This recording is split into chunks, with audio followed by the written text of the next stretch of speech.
ಸೇತುವೆ ಸರ್ಕಾರಿ ಅಧಿಕಾರಿಗಳ ಜೊತೆಗಿನ ನೇರ ಸಂದರ್ಶನ ಫೋನ್ ಇನ್ ಕಾರ್ಯಕ್ರಮದ ಪ್ರಾಯೋಜಕರು ಜನಧ್ವನಿ ಸಮುದಾಯ ರೇಡಿಯೋ ಸರಗೂರು. ಸೇತುವೆ ಸಮುದಾಯ ಹಾಗೂ ಸರ್ಕಾರದ ನಡುವೆ ಬಾಂಧವ್ಯ ಬೆಸೆಯುವ ಕಾರ್ಯಕ್ರಮ.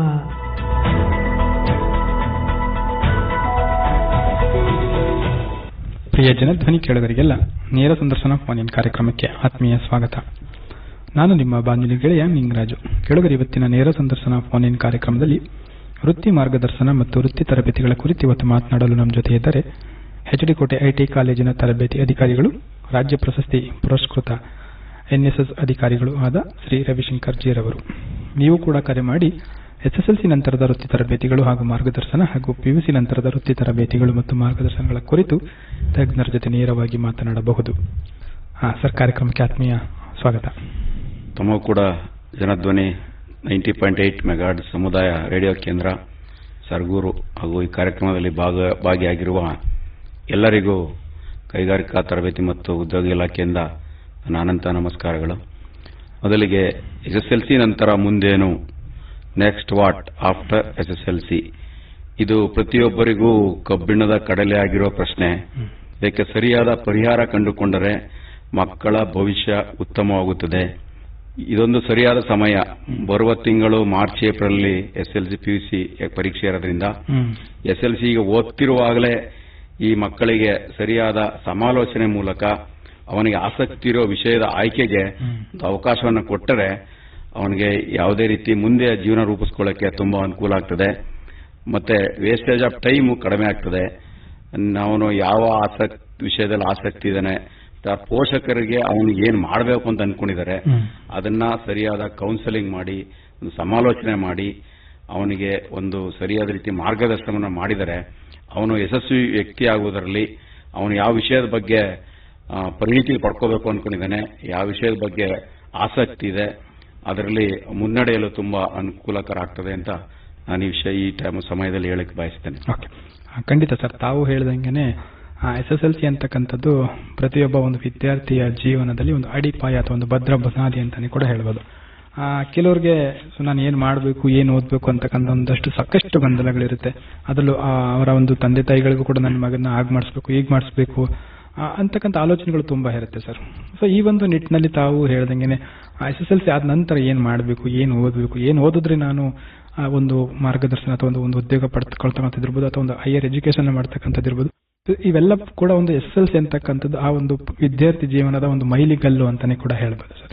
ಸೊ ಈ ನಿಟ್ಟಿನಲ್ಲಿ ತಾವು ಹೇಳಿದಂಗೆ ಏನ್ ಸರ್ SSLC ನಂತರ ಏನ್ ಮಾಡಬೇಕು, ಏನು ಓದಿದ್ರೆ ನಮ್ಮ ವಿದ್ಯಾರ್ಥಿಗಳಿಗೆ ಅನುಕೂಲ ಆಗ್ಬಹುದು?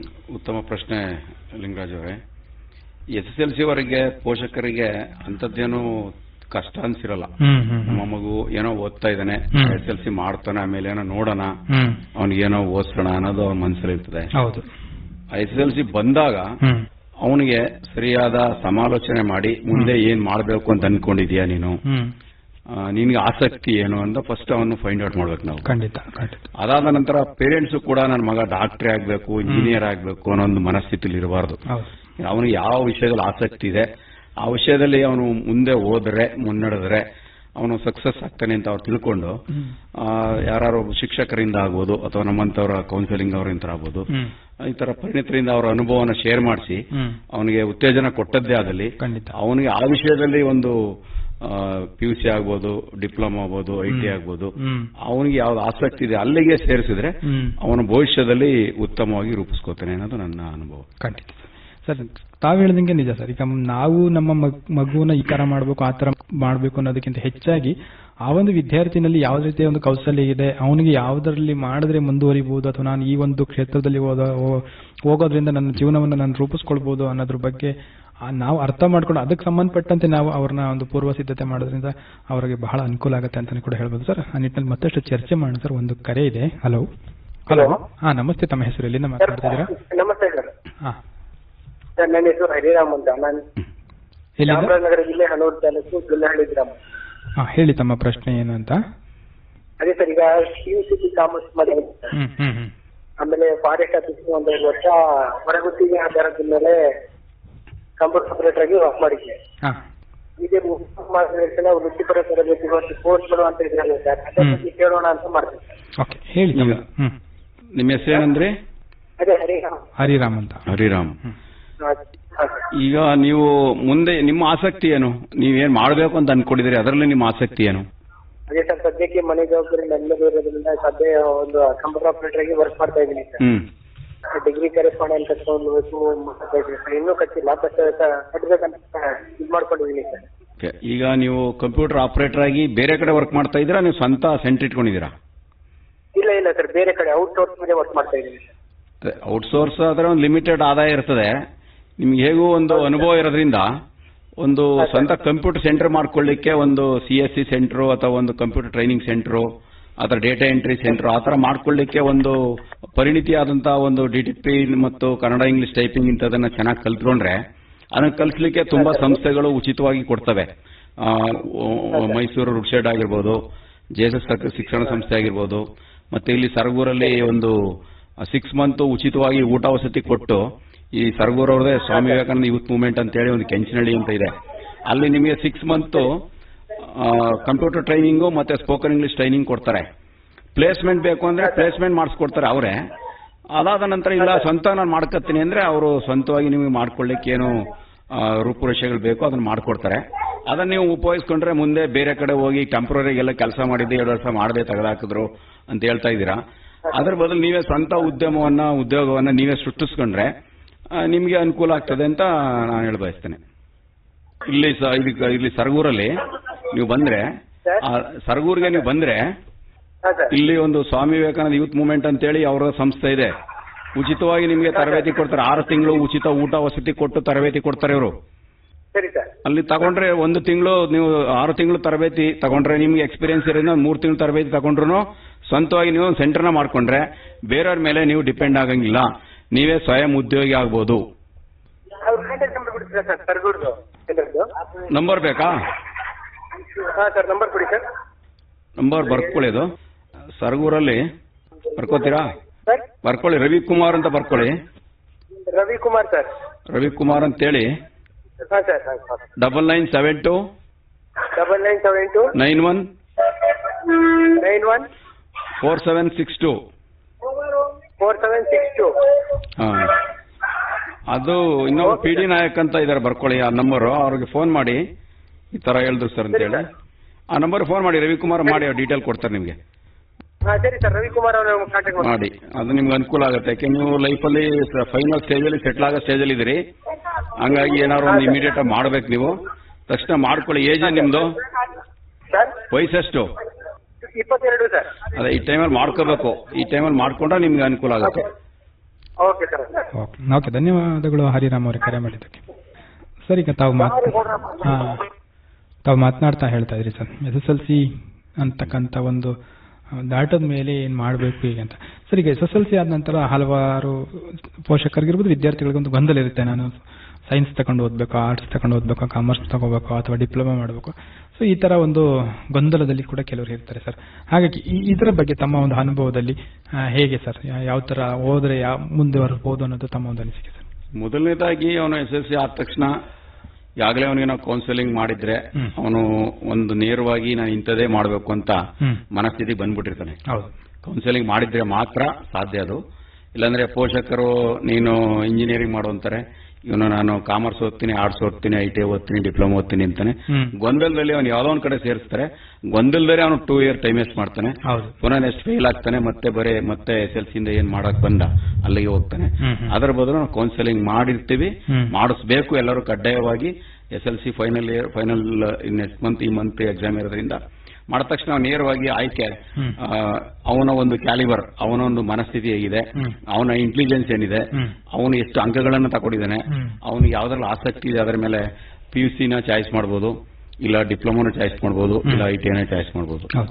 ಅದರಲ್ಲಿ ಅವನ ಆಸಕ್ತಿ ಯಾವುದಿದೆ ಅಂತ ನಾವು ಫಸ್ಟ್ ಪರಿಗಣಿಸಿ ಅವನ ಒಂದು ಚಾಯ್ಸ್ಗೆ ನಾವು ಅವಕಾಶ ಮಾಡಿಕೊಡ್ಬೇಕು. ಖಂಡಿತ ಸರ್. ಸರ್, ಈಗ ತಾವು ಹೇಳ್ದಂಗೆನೆ ಈಗ ಆ ಒಂದು ವಿದ್ಯಾರ್ಥಿಯ ಅನುಕೂಲಕ್ಕೆ ತಕ್ಕಂತೆ ಅವರಲ್ಲಿ ಯಾವುದೇ ಏನೇನು ಮಾಡಬೇಕು ಅಂತ ಆಸಕ್ತಿ ಇದೆ ಅದಕ್ಕೆ ಅನುಗುಣವಾಗಿ ನಾವು ಅವಕಾಶವನ್ನು ಕಲ್ಪಿಸ್ಕೊಡ್ಬೇಕು ಅಂತ ಹೇಳಿದ್ರಿ. ಈಗ ಸಾಮಾನ್ಯವಾಗಿ ಕೆಲವರುಗಳಿಗೆ ತುಂಬಾ ಈಗ ಸೈನ್ಸ್ ಹೋದರೆ ಯಾವ ತರ ಅವಕಾಶಗಳಿರುತ್ತೆ, ಆರ್ಟ್ಸ್ ಹೋದ್ರೆ ಏನು ಅವಕಾಶಗಳಿರುತ್ತೆ, ಮತ್ತೆ ಕಾಮರ್ಸ್ ಹೋದ್ರೆ ನಮ್ಮ ಒಂದು ವೃತ್ತಿಯನ್ನ ನಾವು ಕಂಡುಕೊಳ್ಳೋದಕ್ಕೆ ಎಲ್ಲೆಲ್ಲಿ ಏನೇನು ಅವಕಾಶಗಳಿದೆ ಅಂತಕ್ಕಂಥದ್ದು ಕೂಡ ಕೆಲವರಿಗೆ ತುಂಬಾ ಗೊಂದಲಗಳಿರುತ್ತೆ ಸರ್. ಹಾಗಾಗಿ ಈಗ ಆರ್ಟ್ಸ್ ಇರ್ಬೋದು, ಕಾಮರ್ಸ್ ಇರ್ಬೋದು, ಸೈನ್ಸ್ ಇರ್ಬೋದು, ಅಥವಾ ಡಿಪ್ಲೊಮಾ, ITI ಈ ತರ ಒಂದು ತರಬೇತಿಗಳನ್ನ ಮುಗಿಸ್ಕೊಂಡ ನಂತರ ಅವ್ರಗಳಿಗೆ ಒಂದು ಸಿಗ್ತಕ್ಕಂಥ ಒಂದು ಅವಕಾಶಗಳೇನು ಸರ್? ಅವನಿಗೆ ಅವರ ಪೋಷಕರ ಹಣಕಾಸಿನ ಪರಿಸ್ಥಿತಿ ಆಗ್ಬೋದು, ಅವರ ಪೋಷಕರ ಆಸಕ್ತಿ ಆಗಿರ್ಬೋದು, ಅವನನ್ನು ಎಷ್ಟು ವರ್ಷ ಓದ್ಸಕ್ಕೆ ಅವ್ರ ಹತ್ರ ಸಾಧ್ಯತೆ ಇದೆ ಅನ್ನೋದನ್ನ ಫಸ್ಟ್ ಪರಿಗಣಿಸಿ ಅವ್ರ ನಾವು 2 ವರ್ಷ ಮಾತ್ರ ಓದ್ಸಕ್ಕಾಗತ್ತೆ, 3 ವರ್ಷ ಮಾತ್ರ ಓದ್ಸಕ್ಕಾಗತ್ತೆ ಅಂದಾಗ ಅವನನ್ನ ನಾವು ITI ಅಥವಾ ಡಿಪ್ಲೊಮಾಗೆ ಹಾಕ್ಬೇಕು. 5 ವರ್ಷ 6 ವರ್ಷ 7 ವರ್ಷ ಓದ್ಸಕ್ಕೆ ನಮ್ಮ ಹತ್ರ ಎಬಿಲಿಟಿ ಅಂತ ಇದೆ ಅಂತಂದ್ರೆ ಅವನನ್ನ PUC ಆರ್ಟ್ಸ್, ಸೈನ್ಸ್, ಕಾಮರ್ಸ್ ಹಾಕೊಂಡು ಆ ಫೀಲ್ಡ್ ಅಲ್ಲಿ ಅವ್ನು ಬೇಕಾದ್ರೆ IAS, KS, IFS ಈ ತರ ಕೋರ್ಸ್ಗಳಿಗೆ ಮಾಡಬಹುದು.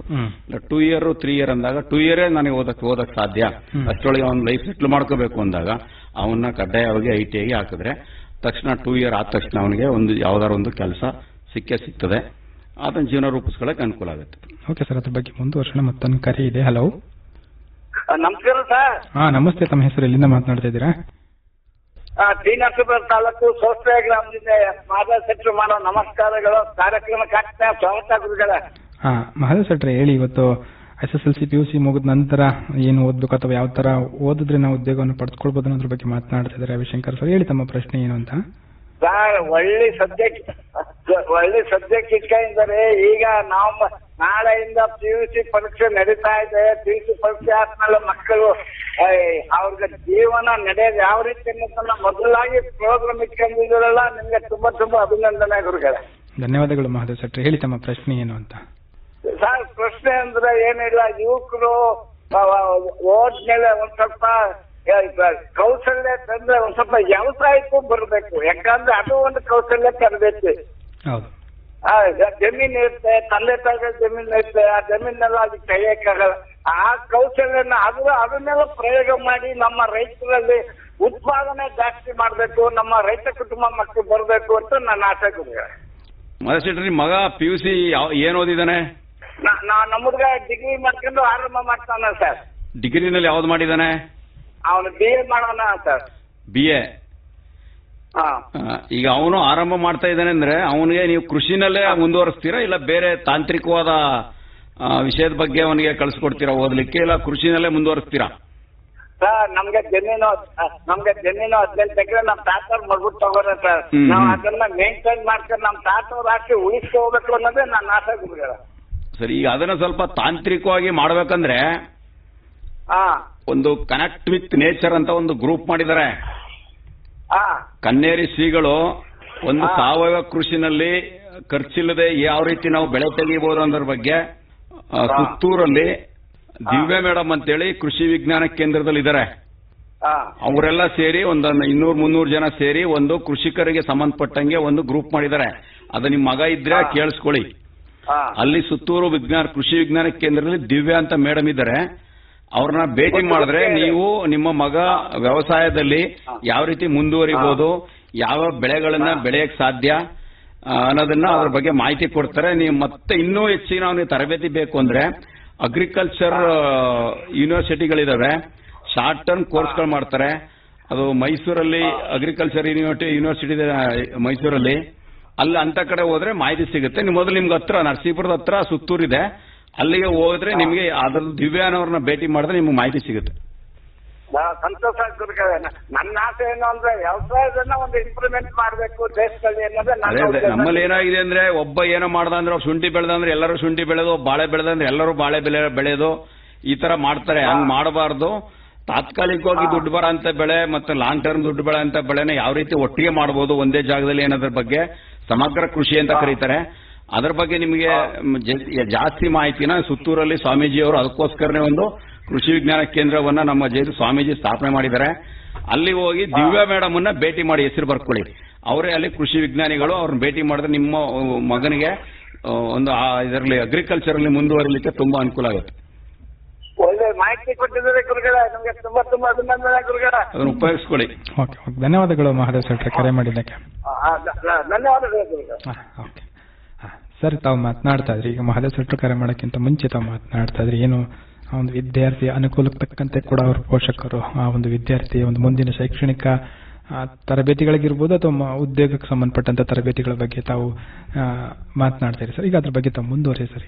ಈಗ ಅವನು 2 ವರ್ಷನೇ ಸಾಕು ಅಂತ ಪೋಷಕರು ಡಿಸೈಡ್ ಮಾಡಿದ್ರೆ ಅಷ್ಟೇ ಓದ್ಸಕ್ ಸಾಧ್ಯ ಅಂದ್ರೆ ಅವನು ITI ಸೇರ್ಕೊಂಡ್ರೆ 100% ಸಕ್ಸಸ್ ಆಗ್ತಾನೆ ಸರ್. ಅದ್ರಲ್ಲಿ ITI ನಲ್ಲಿ ಒಟ್ಟು ಸರ್ಕಾರಿ ಕರ್ನಾಟಕದಲ್ಲಿ 1505 ITIಗಳಿದಾವೆ. ಅದರಲ್ಲಿ ಸರ್ಕಾರಿ ಐಟಿಐಗಳೇ 275 ಐಟಿಐಗಳಿದಾವೆ. ಅದರಲ್ಲಿ 85 ವಿವಿಧ ವೃತ್ತಿಗಳಿದಾವೆ. Fitter, electrician, electronic mechanic motor vehicle, mechanic electric vehicle, ಆ ತರ mechanic refrigeration, air conditioning, computer operator ಇತ್ಯಾದಿಯಾಗಿ ಸುಮಾರು 85 ವಿವಿಧ ವೃತ್ತಿಗಳಿದಾವೆ. ಅದರಲ್ಲಿ ಯಾವ್ದಾರ ಒಂದು ವೃತ್ತಿನ ಆಯ್ಕೆ ಮಾಡ್ಕೊಂಡ್ರೆ ಅವನು 2 ವರ್ಷ ಓದಿದ್ರೆ ಸರಿಯಾಗಿ 1 ವರ್ಷಕ್ಕೆ ಒಂದು ಎಕ್ಸಾಮ್ ಇರುತ್ತೆ, 2ನೇ ವರ್ಷಕ್ಕೆ ಒಂದು ಎಕ್ಸಾಮ್ ಇರ್ತದೆ. ಮತ್ತೆ ಅಲ್ಲಿ ತುಂಬಾ ಕಷ್ಟ ಏನಾಗಲ್ಲ. ITI ಇಂಗ್ಲಿಷು ಕನ್ನಡ ಎರಡರಲ್ಲೂ ಕ್ವಶನ್ ಪೇಪರ್ ಇರ್ತದೆ. ಸ್ವಲ್ಪ ಆಸಕ್ತಿ ವಹಿಸಿ ಅವನು 2 ವರ್ಷ ಕಷ್ಟಪಟ್ರೆ 2 ವರ್ಷ ಆಗ್ತಿದ್ದಂಗೆ ನಾವು ITI ಇವತ್ತು ಮುಗಿತಾ ಇದೆ ಅಂದ್ರೆ ನೆಕ್ಸ್ಟ್ ಡೇ ನಾವು ಕೋರ್ಸ್ ಕಂಪ್ಲೀಟ್ ಸರ್ಟಿಫಿಕೇಟ್ ಕೊಡ್ತೀವಿ. ಅದರ ಮೇಲೆ ಅವನಿಗೆ ಇಮಿಡಿಯೇಟ್ ಆಗಿ ನಾವೇ ಕಂಪನಿಗಳನ್ನ ಚಾಯ್ಸ್ ಮಾಡಿರ್ತೀವಿ. ಸರ್ಕಾರೇತರ ಸಂಸ್ಥೆಗಳಾಗಿರ್ಬೋದು, HCL, BHL, NEL ಆ ತರ ಕಂಪನಿಗಳು, ಖಾಸಗಿ ಕಂಪನಿಗಳು ತುಂಬಾ ಇದಾವೆ. ಅಂತಾನು ಚಾಯ್ಸ್ ಮಾಡಿ ಅವನ ಕಡೆ ಸೇರಿಸ್ಕೊಡ್ತೀವಿ. ITI ರಿಸಲ್ಟ್ ಬಂದ ತಕ್ಷಣ ಅವನಿಗೆ ಅಪ್ರೆಂಟಿಸ್ಶಿಪ್ ಅಂತ ಕೊಡ್ತಾರೆ. ಅದು ನಮ್ಮ 4 ಕರ್ನಾಟಕದಲ್ಲಿ 4 ವಿಭಾಗೀಯ ಕಚೇರಿಗಳಿದಾವೆ. ಅಲ್ಲಿ ಅಪ್ರೆಂಟಿಸ್ಶಿಪ್ ಅಡ್ವೈಸರ್ಗಳಿದ್ದಾರೆ. ಅಪ್ರೆಂಟಿಸ್ಶಿಪ್ ಅಂತ ಮಾಡಿದ್ರೆ ಅದನ್ನು ಶಿಶಿಕ್ಷು ಅಂತ ಕರಿತೀವಿ. ಆ ಪೀರಿಯಡ್ ಅಲ್ಲಿ 12 ರಿಂದ 18 ಸಾವಿರ ರೂಪಾಯಿ ಸಂಬಳ ಸ್ಟೈಪೆಂಡ್ ಸಿಗುತ್ತೆ. ಆದ್ರೆ ಮುಗಿದ ತಕ್ಷಣ ಅವನಿಗೆ ಅದೇ ಕಂಪನಿಲಿ ಬೇಕಂದ್ರೆ ಜಾಬ್ನ ಅಬ್ಸರ್ವ್ ಮಾಡ್ತಾರೆ. ಇಲ್ಲ ಸ್ವಂತ ಉದ್ದಿಮೆ ಮಾಡ್ತೀನಿ ಅಂದ್ರೆ ಅವ್ನು ಹೊರಗಡೆ ಬಂದು ಬೇರೆ ಮಾಡಬಹುದು. ಇಲ್ಲ ಆ ಒಂದು ಅನುಭವದ ಮೇಲೆ ಬೇರೆ ಕಂಪನಿಗಳಿಗೆ ಅವನು ಶಿಫ್ಟ್ ಆಗಬಹುದು. ಇದಕ್ಕೋಸ್ಕರ DGT ಇದು ಒಂದು ಸರ್ಟಿಫಿಕೇಟ್ ಹೇಗಂದ್ರೆ ಡೈರೆಕ್ಟರ್ ಜನರಲ್ ಆಫ್ ಟ್ರೈನಿಂಗ್ ಅಂತೇಳಿ ಡೆಲ್ಲಿಯಿಂದ ರಾಷ್ಟ್ರೀಕೃತ ಪ್ರಮಾಣ ಪತ್ರ ಒಂದು ಅವನಿಗೆ ಸಿಗ್ತದೆ. ಆ ಒಂದು ಸರ್ಟಿಫಿಕೇಟ್ ಇಡೀ Karnataka, India, all over world validity ಇರ್ತದೆ. ಹಂಗಾಗಿ ITI ಪ್ರಮಾಣ ಪತ್ರಿಕೆ ತುಂಬಾ ಬೆಲೆ ಇದೆ. ಅದರ ಮೇಲೆ ಅವನು ಸ್ವಂತ ಉದ್ದಿಮೆ ಬೇಕಾದ್ರೂ ಮಾಡಬಹುದು ಅಥವಾ ಯಾವ್ದಾದ್ರು ಕಂಪನಿಗಳಿಗೆ ಕೆಲಸಕ್ಕೆ ಹೋಗಬಹುದು. ಅಷ್ಟು ಅನುಕೂಲವನ್ನು ಪಡ್ಕೋಬಹುದು. ಜಸ್ಟ್ 2 ವರ್ಷ ಅವನು ITI ಮಾಡೋದ್ರಿಂದ 2 ವರ್ಷ ಅವನು ಸರಿಯಾಗಿ ಸದುಪಯೋಗ ಪಡಿಸ್ಕೊಂಡ್ರೆ ITIಗಳಲ್ಲಿ ಅವನ ಜೀವನವನ್ನ ರೂಪಿಸ್ಕೊಳ್ಳೋಕೆ ತುಂಬಾ ಅನುಕೂಲ ಆಗ್ತದೆ. ಸರ್, ಈಗ ತಾವು ಹೇಳಿದಂಗೆ ITI ನಲ್ಲೂ ಕೂಡ ಹಲವಾರು ರೀತಿಯ ಕೋರ್ಸ್ಗಳಿದೆ ಅಂತ ಹೇಳಿದ್ರಿ. ಸೊ ಅದರಲ್ಲಿ ಪ್ರಮುಖವಾಗಿ ಈಗ ತಾವು ಹೇಳಿದಂಗೆ 2 ವರ್ಷ ಕಂಪ್ಲೀಟ್ ಮಾಡ್ತಿದ್ದಂಗೆ ತನ್ನ ಜೀವನವನ್ನು ರೂಪಿಸ್ಕೊಳ್ಬಹುದು ಅಂತ ಹೇಳಿದ್ರಿ. ಅದರಲ್ಲಿ ಪ್ರಮುಖವಾದ ಒಂದು ತರಬೇತಿ ಕೋರ್ಸ್ಗಳ ಬಗ್ಗೆ ಮಾತನಾಡೋಣ ಸರ್. ಒಂದಕ್ಕಿಂತ ಮುಂಚೆ ಒಂದು ಕರೆ ಇದೆ. ಹಲೋ, ನಮಸ್ತೆ ಸರ್. ನಾಗರಾಜ್ ಅಂತ ಮಗಳೂರು ಸರ್. ನಾಗರಾಜ್ ಅವರು ಹೇಳಿ, ತಮ್ಮ ಪ್ರಶ್ನೆ ಏನು ಅಂತ. ಇವತ್ತು ವೃತ್ತಿ ಮಾರ್ಗದರ್ಶನ ಬಗ್ಗೆ ಮಾತನಾಡ್ತಾ ಇದ್ದಾರೆ. ಈ ಪ್ರಾರಂಭದಲ್ಲೇ ಈ ವೃತ್ತಿ ಶಿಕ್ಷಣ ಸರ್ ಹೈಸ್ಕೂಲಿಂದ ಸ್ವಲ್ಪ ಓಡ್ಬೋದಲ್ಲ ಅಂತ ನಾನು. ಸರ್, ಈಗ ಹೈಸ್ಕೂಲಲ್ಲೇನೆ 8ನೇ ತರಗತಿಯಿಂದನೇ ವೃತ್ತಿ ಶಿಕ್ಷಣ ಅಂತ ಒಂದು ಮಾಡಿದ್ದಾರೆ ಆಲ್ರೆಡಿ ಸರ್ಕಾರದಿಂದ. ಅದನ್ನ ಈಗ ಮೊನ್ನೆ ನಮಗೆ ಒಮ್ಮರುಗಳಿಂದ ಒಂದು ಸ್ಕೂಲಿಂದ ಮಕ್ಕಳು ಬಂದಿದ್ರು. ಅದರಲ್ಲಿ ಮೋಟರ್ ವೆಹಿಕಲ್ ಬಗ್ಗೆ ಅವ್ರಿಗೆ ತರಬೇತಿ ಕೊಡುವಂತದ್ದು ಒಂದು ಸಂಸ್ಥೆನವರು ಅಲ್ಲಿ ಒಂದು ಶಾರ್ಟ್ ಅಂದ್ರೆ ಅವ್ರಿಗೆ ವೃತ್ತಿ ಶಿಕ್ಷಣ ಅಂತ ಏನ್ ಕರೆದ್ರಿ ಅದನ್ನ ವೊಕೇಶನಲ್ ಟ್ರೈನಿಂಗ್ ಅಂತೇಳಿ ಕೊಡ್ತಾ ಇದ್ದಾರೆ ಆಲ್ರೆಡಿ. ಎಲ್ಲ ಹೈಸ್ಕೂಲಲ್ಲೂ ಕೂಡ ಒಂದೊಂದು ವಿಷಯದ ಬಗ್ಗೆ ಬೇರೆ ಬೇರೆ ವಿಷಯದ ಬಗ್ಗೆ ಆಲ್ರೆಡಿ ಟ್ರೈನಿಂಗ್ ಸ್ಟಾರ್ಟ್ ಮಾಡಿದ್ದಾರೆ. ಈಗ ಅದು ಟೈಲರಿಂಗ್ ಆಗ್ಬೋದು ಅಥವಾ ಬೇರೆ ಈಗ ಹೇಳಿದ್ನಲ್ಲ ಮೋಟರ್ ಮೆಕ್ಯಾನಿಕ್ ವೆಹಿಕಲ್ ಅಂತೇಳಿ ಆಗ್ಬೋದು, ಎಲೆಕ್ಟ್ರಿಕ್ ವೈರಿಂಗ್ ಆಗ್ಬೋದು. ಇದ್ರ ಬಗ್ಗೆ ವೃತ್ತಿಗೆ ಅವಲಂಬಿತವಾಗಿ ಅವನು ITI SLC ಆದ ತಕ್ಷಣ ಯಾವ್ದಾದ್ರು ಒಂದು ವೃತ್ತಿಗೆ ಆಸಕ್ತಿ ವಹಿಸ್ಕೊಂಡು ಅವನು ಹೋಗ್ಬೇಕು ಅನ್ನೋ ಅವೇರ್ನೆಸ್ ಕೊಡ್ಲಿಕ್ಕೆ ಆ ಹಂತದಲ್ಲೇ ಹೈಸ್ಕೂಲ್ ಹಂತದಲ್ಲೇ ಅದನ್ನ ಸ್ಟಾರ್ಟ್ ಮಾಡಿದ್ದಾರೆ ಸರ್ಕಾರದಿಂದ. ಅದು ತಾವು ಬೇಕಾದ್ರೆ ನಿಯರೆಸ್ಟ್ ಹೈಸ್ಕೂಲಲ್ಲಿ ಹೋಗ್ಬಿಟ್ಟು ಅದನ್ನ ನೋಡ್ಬೋದು. ನಿಮ್ಮ ಹುಡುಗ ಏನು ಓದ್ತಾ ಇದ್ದಾನೆ? ಅದೇ ಅದು ಆಲ್ರೆಡಿ ಸರ್ಕಾರದಿಂದ ಮಾಡಿದ್ದಾರೆ. ಆ ಸ್ಕೀಮನ್ನ ನೀವು ಹೇಳಿದ್ದು ಆಲ್ರೆಡಿ ಮಾಡಿದ್ದಾರೆ. ನಿಮ್ಮ ಯಾವ್ದು ಹೇಳಿ? ಮಾಗೂಡ್ಲು ಹತ್ತಿರದಲ್ಲಿ ಸರ್ಕಾರಿ ಯಾವ್ದಿದೆ ನಿಮ್ಮ ಹೈಸ್ಕೂಲು, ಅಲ್ಲಿ ಹೋಗಿ ಒಂದ್ಸಲ ವಿಚಾರಿಸಿ. ಅದು ಆಲ್ರೆಡಿ ನಿಮ್ಗೆ ಇಂಪ್ಲಿಮೆಂಟ್ ಆಗಿದೆ. ನೀವು ಹೇಳ್ತಾರೆ ಸಿಸ್ಟಮ್ ಎಲ್ಲ ಹೈಸ್ಕೂಲ್ ಸಿಗುತ್ತಾ?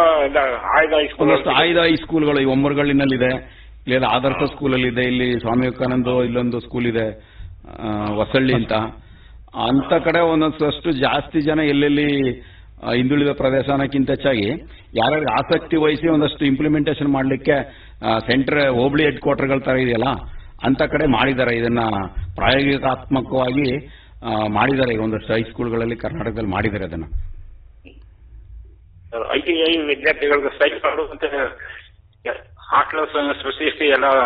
ಸರ್ ITI SLC ಆದ್ಮೇಲೆ ಸೇರ್ಕೊಳ್ಳುವಂಥದ್ದು. ITI SLC ಪಾಸ್ ಆಗಿದ್ರೆ ಅವನ ಮೆರಿಟ್ ಆಧಾರದ ಮೇಲೆ ITIಗೆ ತಗೋತೀವಿ.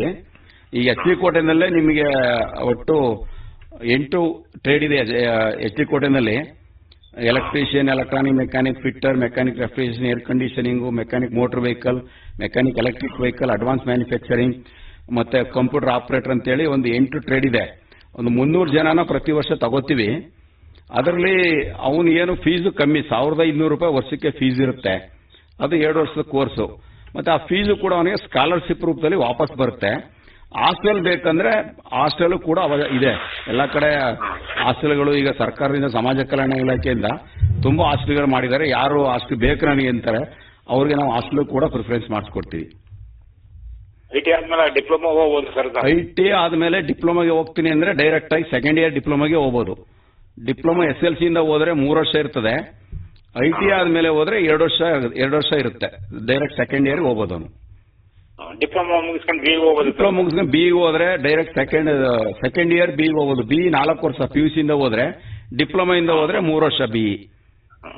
ಇಷ್ಟು ಅವಕಾಶಗಳು ITI ಇಂದ ಹೋದ್ರಿದೆ. ITI ಮಾಡಿದ್ರೆ ಅವನು ಇಲ್ಲ ನಾನು ಡೇ ಕಾಲೇಜಲ್ಲಿ ವರ್ಕ್ ಮಾಡ್ಕೊಂಡು ನೈಟ್ ಕಾಲೇಜ್ ಮಾಡ್ತೀನಿ ಅಂದ್ರೆ ನೈಟ್ ಕಾಲೇಜಲ್ಲಿ ಕೂಡ ಮೈಸೂರು CPC ಪಾಲಿಟೆಕ್ನಿಕ್ ಅಲ್ಲಿ ಎಕ್ಸ್ಟರ್ನಲ್ ಡಿಪ್ಲೊಮಾ ಇದೆ. ಡೇ ಟೈಮಲ್ಲಿ ವರ್ಕೊಂಡು ಅಲ್ಲಿ ಬೇಕಾದ್ರೆ ಮಾಡ್ಬೋದು. ಇಲ್ಲ ITI ಮಾಡ್ಕೊಂಡು ಡಿಗ್ರಿ ಮಾಡ್ತೀನಿ ಅಂದ್ರೆ ಡೇ ಟೈಮಲ್ಲಿ ವರ್ಕ್ ಮಾಡ್ಕೊಂಡು ನೈಟ್ ಕಾಲೇಜಲ್ಲಿ ಡಿಗ್ರಿನೂ ಮಾಡ್ಬೋದು. ಅದಕ್ಕೂ ಅವಕಾಶ ಇದೆ. ITI = PUC ಅಂತೇಳಿ ಸರ್ಟಿಫಿಕೇಟ್ ಕೊಡ್ತೀವಿ. ಅದನ್ನ ತಗೊಂಡು ಅವನು ಡಿಗ್ರಿ ಬೇಕಾದ್ರೂ ಮಾಡಬಹುದು. ಅಷ್ಟು ITIಗೆ ಅವಕಾಶಗಳಿದಾವೆ. ಒಂದು ವೃತ್ತಿಗೆ ಅವಕಾಶ ಇದೆ, ಸ್ವಯಂ ವೃತ್ತಿಗೆ ಅವಕಾಶ ಇದೆ, ಓದಲಿಕ್ಕೆ ಅವಕಾಶ ಇದೆ. ಅಷ್ಟು ಅವಕಾಶಗಳು ITI ಮಾಡಿದ್ರೆ ಅಷ್ಟು ಅವಕಾಶ ಸಿಗುತ್ತೆ. ರೂಟ್ ಶೆಡ್ ಏನು ಅಂದ್ರೆ ಅವನ್ನ ಉದ್ಯಮಿ ಆಗ್ಲಿಕ್ಕೆ ಪ್ರೇರೇಪಿಸುವುದು. ಈಗ ಯಾನೋ ಒಂದು 20 ವರ್ಷ, 25 ವರ್ಷ, 30 ವರ್ಷ ಆಗ್ಬಿಟ್ಟಿರ್ತದೆ, ಅವನೆಲ್ಲೂ ಸರಿಯಾದ ರೀತಿ ವೃತ್ತಿ ಇರೋದಿಲ್ಲ. ಅವನು ತರಬೇತಿನ ಕೊಟ್ಟು ಉದ್ಯಮದಾರನಾಗಿ ಮಾಡೋದನ್ನ, ಅದು ಮುಖ್ಯ ಉದ್ದೇಶ. ಎಲ್ಲರಿಗೂ ಕೆಲಸ ಬೇಕು ಅಂದ್ರೆ ಕೆಲಸ ಕೊಡೋರು ಯಾರು? ಹಂಗಾಗಿ ಇವರಿಗೆ ಒಂದು ಸರಿಯಾದ ರೀತಿಯಲ್ಲಿ ಒಂದು ಎಲೆಕ್ಟ್ರಿಕ್ ವೈರಿಂಗೋ, ಮನೆ ಹೌಸ್ ವೈರಿಂಗೋ, motor winding, TV repairs, mobile repairs ಆ ತರ ಟ್ರೈನಿಂಗ್ ಕೊಟ್ಟು 1 ತಿಂಗಳು 2 ತಿಂಗಳು ಅವನಿಗೆ ರೆಸಿಡೆನ್ಷಿಯಲ್ ಟ್ರೈನಿಂಗ್ ಕೊಟ್ಟು ಅವನನ್ನ ಒಂದು ಉದ್ಯಮ ಇಟ್ಕೋಬೇಕು. 1 ತಿಂಗಳು ಮುಗಿದ ತಕ್ಷಣ ಹೋಗಿ ನಾಳೆ ಅವನು ಒಂದು ಅಂಗಡಿನ ಸ್ಥಾಪನೆ ಮಾಡಬೇಕು. ಆ ತರ ಕೆಲಸವನ್ನ ಸ್ವಾಮಿ ವಿವೇಕಾನಂದ ಯೂತ್ ಮೂವ್ಮೆಂಟ್ ಕೂಡ ಸರಗೂರಲ್ಲಿ ಕೆಂಚನಹಳ್ಳಿಯಲ್ಲಿ ಮಾಡ್ತಾ ಇದೆ. ಮತ್ತೆ ರುಡ್ ಶೆಡ್ ಮಾಡ್ತಾ ಇದೆ, JSS ಮಾಡ್ತಾ ಇದೆ. ಇಂಥ ಉದ್ದೇಶ ಏನಂದ್ರೆ ಪ್ರತಿಯೊಬ್ಬರನ್ನು ಕೂಡ ಸ್ವಾವಲಂಬಿಗಳ ಜೀವನ ನಡೆಸಬೇಕಾದ್ರೆ ಸ್ವಂತ ಉದ್ಯಮದಾರನಾಗಬೇಕು. ಅದಕ್ಕೋಸ್ಕರ ಈ ಒಂದು ಸ್ಕೀಮ್ಗಳನ್ನ ಶಾರ್ಟ್ ಟರ್ಮ್ ಸ್ಕೀಮ್ಗಳಂತ ಮಾಡಿದ್ದಾರೆ. ಅದು ITIಗಳಲ್ಲೂ ಕೂಡ ಮಾಡಿದ್ದಾರೆ. STC ಅಂತ ಶಾರ್ಟ್ ಟರ್ಮ್ ಕೋರ್ಸ್ ಅಂತೇಳಿ ಅದನ್ನ 1 ತಿಂಗಳು 2 ತಿಂಗಳು ಟ್ರೈನಿಂಗ್ ಕೊಟ್ಟು ತಕ್ಷಣ ಅವನು ಹೋಗಿ ಏನಾದ್ರು ಒಂದು ಸ್ವಂತವಾಗಿ ಒಂದು ಉದ್ಯಮವನ್ನು ಮಾಡ್ಕೋಬೇಕು. ಅದು ಒಂದು ಸ್ಕೀಮ್ನ ಮಾಡಿದ್ದಾರೆ. ಅದು ಯಾರಿಗೆ ಅಂದ್ರೆ ಸ್ವಲ್ಪ ಅವನು ಡಿಗ್ರಿ ಆ ಥರ ಎಲ್ಲ ಮಾಡಿಕೊಂಡು ಎಲ್ಲೂ ಸರಿಯಾದ ಕೆಲಸ ಸಿಗದೇ ಇದ್ದಾಗ ಒಂದು ನಿಗದಿತ ತರಬೇತಿಯನ್ನ ಪಡ್ಕೊಂಡು ಜೀವನವನ್ನು ಸ್ವಂತವಾಗಿ ರೂಪಿಸ್ಕೊಳ್ಳೋಕೆ ಮಾಡಿರ್ತಕ್ಕಂಥ ಒಂದು ಸ್ಕೀಮ್ಗಳು ಕೂಡ ತುಂಬಾ ಇದಾವೆ ಸರ್ಕಾರದಿಂದ. ಕೆಲಸ ಕೊಡೋಕ್ಕೋಸ್ಕರ ಮಾಡಿ ಕೆಲಸ ಉತ್ಪತ್ತಿ ಮಾಡೋ ಮಾಡಿ ತಂದ್ಬಿಟ್ಟೆ ಕಾನ್ಸೆಪ್ಟ್ ಇರೋದು ಸರ್. ಕೇಳಿಸ್ತಾರೆ ಸರ್? ಅದೇ ಕಾನ್ಸೆಪ್ಟ್ ಇರೋದು ಸರ್. ಅಂದ್ರೆ ಕೆಲಸ ಹುಡುಕೊಳ್ತಕ್ಕಂತ ಒಂದು ಕಾನ್ಸೆಪ್ಟ್ ಅಲ್ಲಿ ಮಾಡ್ತಕ್ಕಂಥದ್ದು. ಸರಿ, ಕೆಲಸ ಹುಡುಕಿ ಉದ್ಯಮರಾಗಿ ಕೆಲಸ ಕೊಡಿ ಅನ್ನೋ ಕಾನ್ಸೆಪ್ಟ್. ಅದೇನಂದ್ರೆ ಸರ್, ಅವನಿಗೆ ಕೆಲಸ ಎಲ್ಲೋ ಅಲ್ಲಿ ಇಲ್ಲಿ ಹೋಗಿ ಕೆಲಸ ಹುಡುಕೋದ್ರ ಬದಲು ಅವನೇ ಒಂದು ಸ್ವಂತ ವೃತ್ತಿನ ಸರಿಯಾದ ರೀತಿಯಲ್ಲಿ ಕಲ್ಸ್ಕೊಡಕ್ಕೆ ತುಂಬಾ ಸಂಸ್ಥೆಗಳಿದಾವೆ.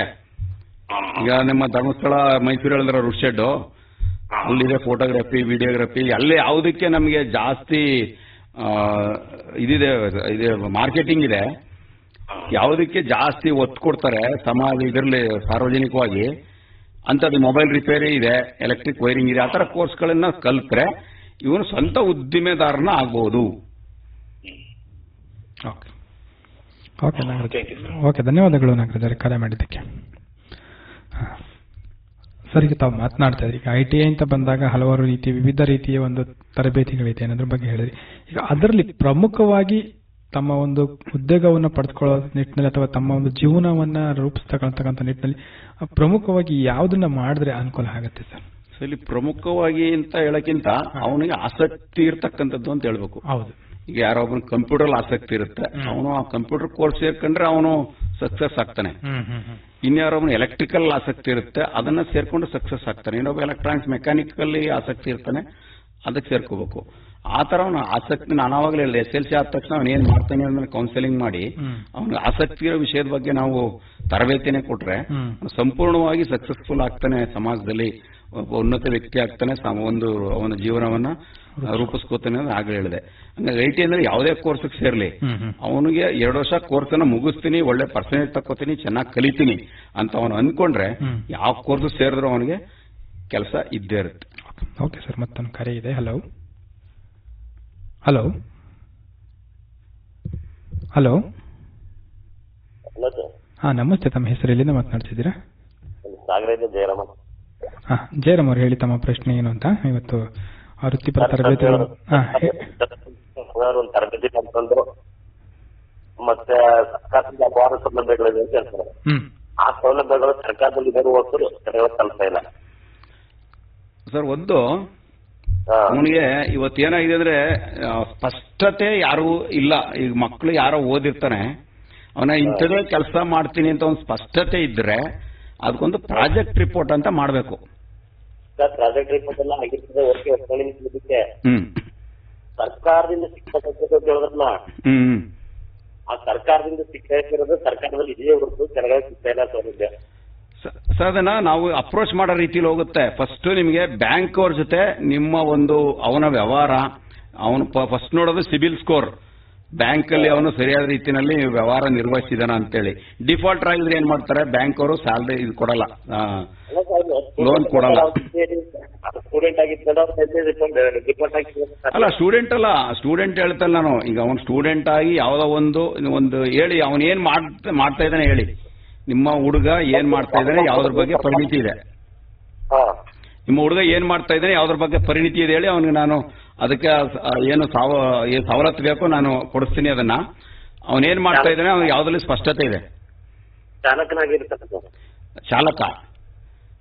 ಚಾಲಕನಾಗಿದ್ದಾನೆ ಅಂತಂದ್ರೆ ಅವನಿಗೆ ಯಾವ್ದೋ ಸ್ಕೀಮಲ್ಲಿ ಅವನು ಅದನ್ನ ಅಪ್ಲೈ ಮಾಡ್ಕೋಬೇಕು, ಸಂಬಂಧಪಟ್ಟವ್ರನ್ನ ಭೇಟಿ ಮಾಡ್ಬೇಕು. ಈಗ ಸ್ಟೂಡೆಂಟ್ ಅಲ್ಲ ಅವನ, ಅವಾಗ ಒಬ್ಬ ವೃತ್ತಿನಿರತ ಸ್ಟೂಡೆಂಟ್ ಅಂತ ಹೇಳಂಗಿಲ್ಲ ಅವನ್ನ ನೀವು.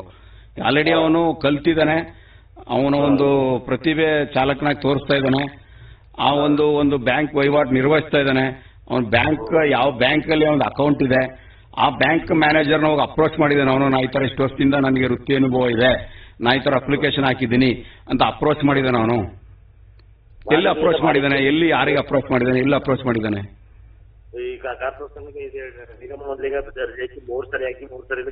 ಅದಕ್ಕೆ ಸಂಬಂಧಪಟ್ಟಂತ ನಿಗಮ ಮಂಡಳಿ ಅರ್ಜಿ ಹಾಕಿದ್ರೆ ನೀವು ಅಲ್ಲಿ ಸಂಬಂಧಪಟ್ಟಂತವ್ರು ಇರ್ತಾರಲ್ಲ.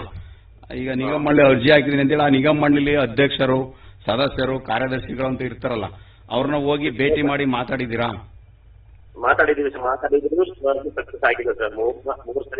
ಅವ್ರಿಗೆ ಕೇಳ್ಬೇಕು, ಎಂಡಾರ್ಸ್ಮೆಂಟ್ ಕೊಡಿ, ನನಗೆ ಈ ತರ ಅಪ್ಲಿಕೇಶನ್ ಹಾಕಿದ್ದೀನಿ, ಏನಕ್ಕೆ ಕೊಡ್ತಾ ಇಲ್ಲ, ನನಗೊಂದು ಎಂಡಾರ್ಸ್ಮೆಂಟ್ ಕೊಡಿ, ನನ್ನ ಸಮಸ್ಯೆಯನ್ನು ಸರಿಪಡಿಸ್ಕೊತೀನಿ, ನನಗೊಂದು ಎಂಡಾರ್ಸ್ಮೆಂಟ್ ಕೊಡಿ ಸ್ವಾಮಿ ಅಂತ ಕೇಳ್ಬೇಕು ನೀವು.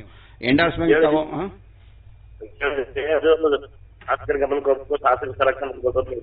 ತರಬೇಕು, ಅವ್ರ ಗಮನಕ್ಕೆ ತರಬೇಕಾವು ನೀವು. ಅವ್ರ ಹತ್ರ ಏನು ಉದ್ದೇಶಕ್ಕೆ ನೀವು ಕೊಡ್ತಾ ಇಲ್ಲ ನನಗೆ ಕೊಡಿ ಅಂತೇಳಿ, ಅದು ನಿಮ್ಮ ಶಾಸಕರ ಗಮನಕ್ಕೋ, ನಿಮ್ಗೆ ಸಂಬಂಧಪಟ್ಟಂತ ಒಂದು ಆಡಳಿತ ಏನಿದೆ DC ಅವ್ರ ಗಮನಕ್ಕೋ, CEO ಗಮನಕ್ಕೋ ತರಬೇಕು. ಸ್ವಾಮಿ ನಾನು ಅರ್ಜಿ ಹಾಕಿದ್ದೀನಿ, ಈ ತರ ನನಗೆ ಅವರು ಎಂಡಾರ್ಸ್ಮೆಂಟ್ ಕೊಟ್ಟಿದ್ದಾರೆ, ಏನು ಉದ್ದೇಶಕ್ಕೆ ಕೊಡಕ್ಕಾಗಲ್ಲ ಅಂತ ಸ್ಪಷ್ಟವಾಗಿ ಬರ್ಕೊಡಪ್ಪ ನೀನು ಅಂತ ಕೇಳ್ಬೇಕು ಅವ್ರನ್ನ.